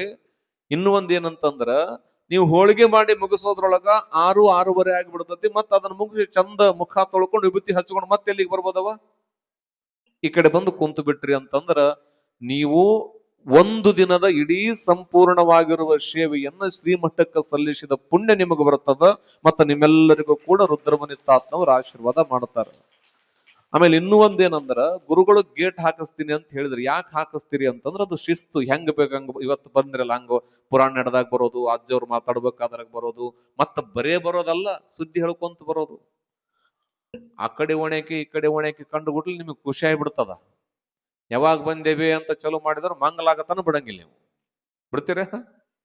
ಅದಕ್ಕ ನೀವೆಲ್ಲರೂ ಯಾರು ಕೂಡ ಮಾತನಾಡದೆ, ಮತ್ ಇವ್ರಿಗೆ ಹೇಳ್ತೀನಂತಲ್ಲ, ಎಲ್ಲ ಶರಣರ ತಂದೆಗಳಲ್ಲಿ ನಿಮ್ಮಲ್ಲಿನೂ ಕೇಳಿಕೊಳ್ಳೋದಿಷ್ಟೇ, ದಯವಿಟ್ಟು ನಾಳೆ 5:30-6 ಅನ್ನೋದ್ರೊಳಗೆ ಪ್ರತಿಯೊಬ್ಬರು ಕೂಡ ಶ್ರೀಮಠದ ಅಂಗಳದೊಳಗೆ ಇರಬೇಕು. ಹೇಗೆ ಬೇಕಾಗಿರೋ ಬರತಕ್ಕಂಥ ಅವ್ಯವಸ್ಥೆಯನ್ನ ನಾವುಗಳು ನೀವುಗಳು ಮಾಡಿಕೊಳ್ಳೋದು ಬೇಡ ಅನ್ನತಕ್ಕಂಥ ಮಾತನ್ನು ಹೇಳ್ತಾ, ಮತ್ತೆ ನಾಳೆ ಬುದ್ದಿನ್ನಿ, ಚೀಕಲಪರವಿ, ಮದ್ಲಾಪುರ, ಜಾಗೀರ್, ಪನ್ನೂರು ತಾಯಂದರು ಎಲ್ಲರೂ ಹೋಳಿಗೆ ಮಾಡತಕ್ಕಂಥವ್ರು, ಮತ್ತೆ ಮಾನವಿ ಕೂಡ ಅಂತಾನು ಬರ್ಬೋದು. ಮತ್ತು ಮಾನವಿ ಒಟ್ಟು ಯಾವ ಊರರು ಬರ್ತೀರಿ ಬರ್ರಿ, ಇದೇ ಊರ ಅಂತೇನಲ್ಲ. ಮತ್ತು ಅದರ ಜೊತೆಗೆ ಯಾರು ಕೂಡ ಬಂದ ಮೇಲೆ ಗಲಾಟೆ ಮಾಡೋದು. ಅಪ್ಪ ಅವ್ರೊಂದು ಮಾತು ಹೇಳಿದ್ರು ಮೊನ್ನೆ, ಬೈಲು ಹೊಂಗಲ ಅಜ್ಜವರು, ನಾವು ಬೈಲು ಹೊಂಗಲದ ಮಠದಿಂದ ಶಿಸ್ತು ಆಚಾರ ಕಲಿಬೇಕಂದ್ರೆ ಚಿಕ್ಕಲ ಪರಿವಿ ಮಠ ನೋಡ್ಕೊಂಡು ಬರ್ರಿ ಅಂತ ಕಳಿಸ್ತೀವಿ ಅಂತ ಅವ್ರು ಹೇಳಿದ್ರು. ಅವ್ರು ಹೇಳಿದ 2 ನಿಮಿಷಕ್ಕೆ ಗುದ್ದಾಡ್ಬಿಟ್ರಿ ಇಲ್ಲಿ. ಹೌದಾ? ಅವ್ರು ಇನ್ನೊಂದು ಮಾತಂದ್ರ ಅವಾಗ ಇವೆಲ್ಲ ದಿನ ಅವ್ರೇನ್ ಅನ್ಕೊಂಡ್ರ ದಿನ ಹಿಂಗೆ ಇರ್ತಾವ ಅನ್ಕೊಂಡ್ಬಿಡ್ತಾರ. ಅವ್ರು ಏನ್ ಅನ್ಕೊಂತಾರವ, ಇವು ಊರು ಬರೋದ ಹಂಗ ಕಾಣತಾವ, ನಮ್ಮ ಕಡೆ ಊರಿರವ ಹಂಗದ, ಇವು ಫಸ್ಟಿಗೆ ಬರೋಣ ತಿಪ್ಪಿ ಜಾಲಿ ಇವನ್ನೆಲ್ಲ ನೋಡಿ ಬುಗುಲ್ ಬರ್ತದ ಗುರುಗಳಿಗೆ. ಹಂಗ ಆಗ್ಬಾರ. ಅವ್ರ ಏನ್ ಅನ್ಬೇಕು, ಅವ್ರ ಅದನ್ನ ತೊಗೊಂಡ್ ಎಲ್ಲಿಗೆ ಹೋಗ್ತಾರ ಗೊತ್ತತೇನವ, ಹುಬ್ಬಳ್ಳಿಗೆ ಹೋಗ್ತಾರ. ಮತ್ತ ಅವ್ರ ಇರೋತನ ನೆನಪಿರ್ತದ. ಹಂಗ ಅದಕ್ಕೆ ಅವ್ರ ಅಜ್ಜವ್ರು ಹೇಳೋದಿಲ್ಲ, ನಾ ಹೇಳ್ತೀನಿ. ಯಾಕಂದ್ರ ನಾವು ಯಾರು ಗುದ್ದಾಡ್, ನಾವು ಮಾತಾಡದೆ ಹೆಂಗ್ ಮಾತಾಡ್ತೀವಿ, ನಮ್ ಸಮಸ್ಯೆನೆ ಹಂಗದ. ಇಲ್ಲಿ ಬಾ ಅನ್ನೋದು ಒಂಥರ ಗುದ್ದಾಡ್ದಂಗ ಆತದ ನಮ್ದು. ಅದಕ್ಕೆ ಅವತ್ತಿನ ದಿನ ಏನ್ ಮಾಡ್ಬೇಕು, ಗುರುಗಳು ಬಹಳ ಪುಣ್ಯ ಮಾಡಿ ಇಂಥ ಗುರುಗಳು ನಿಮ್ ಮಠಕ್ಕೆ ಸಿಕ್ಕಿದ್ದಾರೆ. ಹೊಗಳತ್ತೀನಿ ಅಂತಾನೆ ಹೇಳಕತ್ತಿಲ್ಲ. ಹೌದಾ? ಇವತ್ತು ಎಲ್ಲರ ಮಠಗಳು ಹೋಗಿ ಪತ್ರಿಕೆ ನೋಡ್ರಿ, ನಿಮ್ಮ ಮಠದ ಪತ್ರಿಕೆ ನೋಡ್ರಿ. ನಿಮ್ ಮಠದ ಪತ್ರಿಕೆಗೆ ಎಲ್ಲರ ಗುರುಗಳು ತಮ್ಮ ಫೋಟೋ ಹಾಕೊಂಡಾರೇನವ? ಅದ ಹೆಸರು ಎಲ್ಲೋ. ಈಗ ಸ್ವಾಮಿಗಳು ಹೆಂಗಾಗ್ಯಾರ, ತಮ್ಮ ಮಠದಾಗ ತಾವೇ ಕುಂತ್ಕೊಂಡು ಮಹಾಮಂಗಳಾರತಿ ಮಾಡಿಸ್ಕೊಂಡ ಲೆಕ್ಕಕ್ಕೆ ಬಂದ್ ಹೋಗ್ಯಾವ. ಆ ಪತ್ರಿಕೆಯಾಗ ತಮ್ಮದೇ ಮುಕ್ಕಾಲು ಭಾಗ ಫೋಟೋ ಇರ್ತದ, ಕಾಲಿನ ಕೆಳಗೆ ಇಬ್ರದ್ ಹೆಸರು ಹಾಕಿ. ಅಂತ ಪರಿಸ್ಥಿತಿಯೊಳಗ ದೊಡ್ಡ ಪಂಡಿತರು, ವಿದ್ಯಾವಂತರವ್ರು, ಅಂತಂತ ಮತ್ತ ಅವ್ರು ಗೋಲ್ಡ್ ಮೆಡಲ್ ತಗೊಂಡ್ರ, ಬಂಗಾರದ ಪದಕ ತಗೊಂಡು ಬಂದು ಚಿಕ್ಕಲಪುರಿ ಮಟ್ಟಕ್ಕಾಗ್ಯಾರ. ಅವ್ರೇನು ಸುಮ್ಮನೆ ಬಂದ್ ಮಟ್ಟಕ್ಕಾಗಿಲ್ಲ, ಓದಿದಾರ. ಪಂಡಿತರದೊಂದು ಮಾತೆ ಆದ, ಕುಗ್ರಾಮವಾಸಿ ಅಜ್ಞಾನಿ ಸಹವಾಸಿ ಮಾಡೋಣದ್ರಿಂದ ಪಾಂಡಿತ್ಯ ಕುಂದಿ ಹೋಗ್ತದ. ಆದ್ರೂ ಕೂಡ ಇಂತಹ ಭವ್ಯತ್ವದ ಪೀಠಕ್ಕೆ ಗುರುಗಳು ಆದ ನಂತರ ನೀವುಗಳು ಅವರನ್ನು ಹೆಂಗ ನೋಡ್ಕೋಬೇಕು? ಪ್ರೀತಿಯಿಂದ. ಒಬ್ಬ ಯೋಗ್ಯವಾದ ಗುರು ಸಿಗೋದೇ 1000 ಜನ್ಮದ ಪುಣ್ಯ. ಯಾಕೆ ಅಂತಂದ್ರೆ ಇಂಥ ಮಠದ ಪುಣ್ಯದ ಜಾಗದಿಂದ ನಿಮ್ಮೆಲ್ಲರ ಪ್ರೇಮದ ಭಕ್ತಿಯಿಂದ ಒಬ್ಬ ಗುರುಗಳು ನಮಗೂ ನಿಮಗೂ ದೊರೆತಿದ್ದಾರೆ. ನಾವುಗಳೇನು ಮಾಡಬೇಕು ಅಂತಂದ್ರ ಶ್ರದ್ಧೆಯನ್ನ ಇಟ್ಟು, ನಿಷ್ಠೆಯನ್ನ ಇಟ್ಟು ನಾವುಗಳೇನು ಮಾಡ್ಬೇಕು, ಈ ಎಲ್ಲ ಏನೇ ಹೇಳಿ ಗುರುಗಳು ಅವ್ರು ಜಾಸ್ತಿ ಜೀವ ತಿನ್ನಂಗಿಲ್ಲ. ನಿಮಗೆ ತಿಂತಾರ? ಅರ್ಥ ಆಗ್ತದ? ಅದನ್ನ ಮಾಡ್ರಿ, ನೀವು ಇಷ್ಟೊತ್ತಿಗೆ ಬರ್ರಿ, ಬೈಯೋದಾಗ್ಲಿ ಆಡೋ ಒಂದು ಮಾತು ಅಪ್ಪವ್ರು ನಿಮಗೆ ಏನು ಅನ್ನಂಗಿಲ್ಲ. ಅವ್ರು ಹೇಳೋದಿಷ್ಟೇ. ಅವ್ರು ಒಂದೇ ಒಂದು ಮಾತು ಅನ್ಕೊಂಡಾರ. ಅವ್ರ ದೃಷ್ಟಿ ಇರೋದಿಷ್ಟೇ. ಗದ್ದಿಗಾಗಿರೋದು ರುದ್ರತಾತಲ್ಲ, ರುದ್ರತಾತನ ನಂಬಿ ಏನು ಭಕ್ತರು ಬರ್ತಾರಲ್ಲ ಅವರೇ ನನಗೆ ರುದ್ರತಾತ ಅಂತ ತಿಳ್ಕೊಂಡು ಅವರೂ ಕೂಡ ಈ ಮಠದ ಸೇವಾ ಮಾಡ್ತಿದಾರ. ನೀವು ನಾವುಗಳು ಕೂಡ ಶ್ರೀಮಠದ ಸೇವೆಯನ್ನ ಮಾಡ್ತಕ್ಕಂಥವರಾಗೋಣ ಅನ್ನತಕ್ಕಂಥ ಮಾತನ್ನ ಹೇಳ್ತಾ, ಮತ್ತದ್ರ ಜೊತೆಗೆ ಹೋಳಿಗೆಯನ್ನ ಶ್ರೀ ಬಸವಪ್ರಭು ಬೆಳ್ಳೇರಿ ಶ್ರೀ ಸುಗಪ್ಪಗೌಡ ಬುದ್ದಿನಿ ಹೋಳಿಗೆ ಪ್ರಸಾದ ಸೇವೆಯನ್ನ ಮಾಡಿಸಿರ್ತಕ್ಕಂಥವರಾಗಿದ್ದಾರೆ. ಅವರಿಗೆ ನಾಳೆ ಪ್ರಸಾದ ಸೇವೆಯನ್ನು ಮಾಡಿಸಿರ್ತಕ್ಕಂಥವರಾಗಿದ್ದಾರೆ. ಅದ್ರ ಜೊತೆಗೆ 10, 8, 26 ಗೋನ್ವಾರ್ ಪುಲದಿನ್ನಿ ಶೇಂಗಾ, ಅವತ್ತು 10ಕ್ಕೆ ಶೇಂಗಾ ಹೋಳಿಗೆ ಐತಂತ. 10ಕ್ಕೆ ಶೇಂಗಾ ಹೋಳಿಗೆ, 9ಕ್ಕೆ ಊರಣದೊಳಗೆ. ಹೆಂಗ್ ಮಾಡೋಣವ? ಇಲ್ಲೇ ಇದ್ ಬಿಡಣ್ರ ಸುಮ್ಮನೆ. 9ಕ್ಕೆ 7ಕ್ಕೆ ಬ್ಯಾಗ್ ತಗೊಂಬಂದ್ಬಿಡ್ರಿ, ನಾಳೆ 8ಕ್ಕೆ. ಮತ್ ಶೇಂಗಾ ಹೋಳಿಗೆ ಯಾರು ಮಾಡ್ಬೇಕು? ಅದ ನೀವೇ ಮಾಡ್ಬೇಕಲ್ಲ. ಅವರೇ ಮಾಡ್ಕೊಂಬಾರ್ದು, ಚಪ್ಪಳಿ ಹೊಡ್ರಿ ಅವ್ರಿಗೆ. ಅದೊಂದು ಚಲೋ ಆದ್ ನೋಡು. ಶೇಂಗಾ ಹೋಳಿಗೆ ಅವರೇ ಮಾಡ್ಕೊಂಬರ್ತಾರಂತ. ಕಿರಿಕಿರಿ ಇಲ್ಲ. ಏನ್ ಪುಣ್ಯ ಮಾಡಿರವ ನೀವೆಲ್ಲ ಶೇಂಗಾ ಹೋಳಿಗೆ.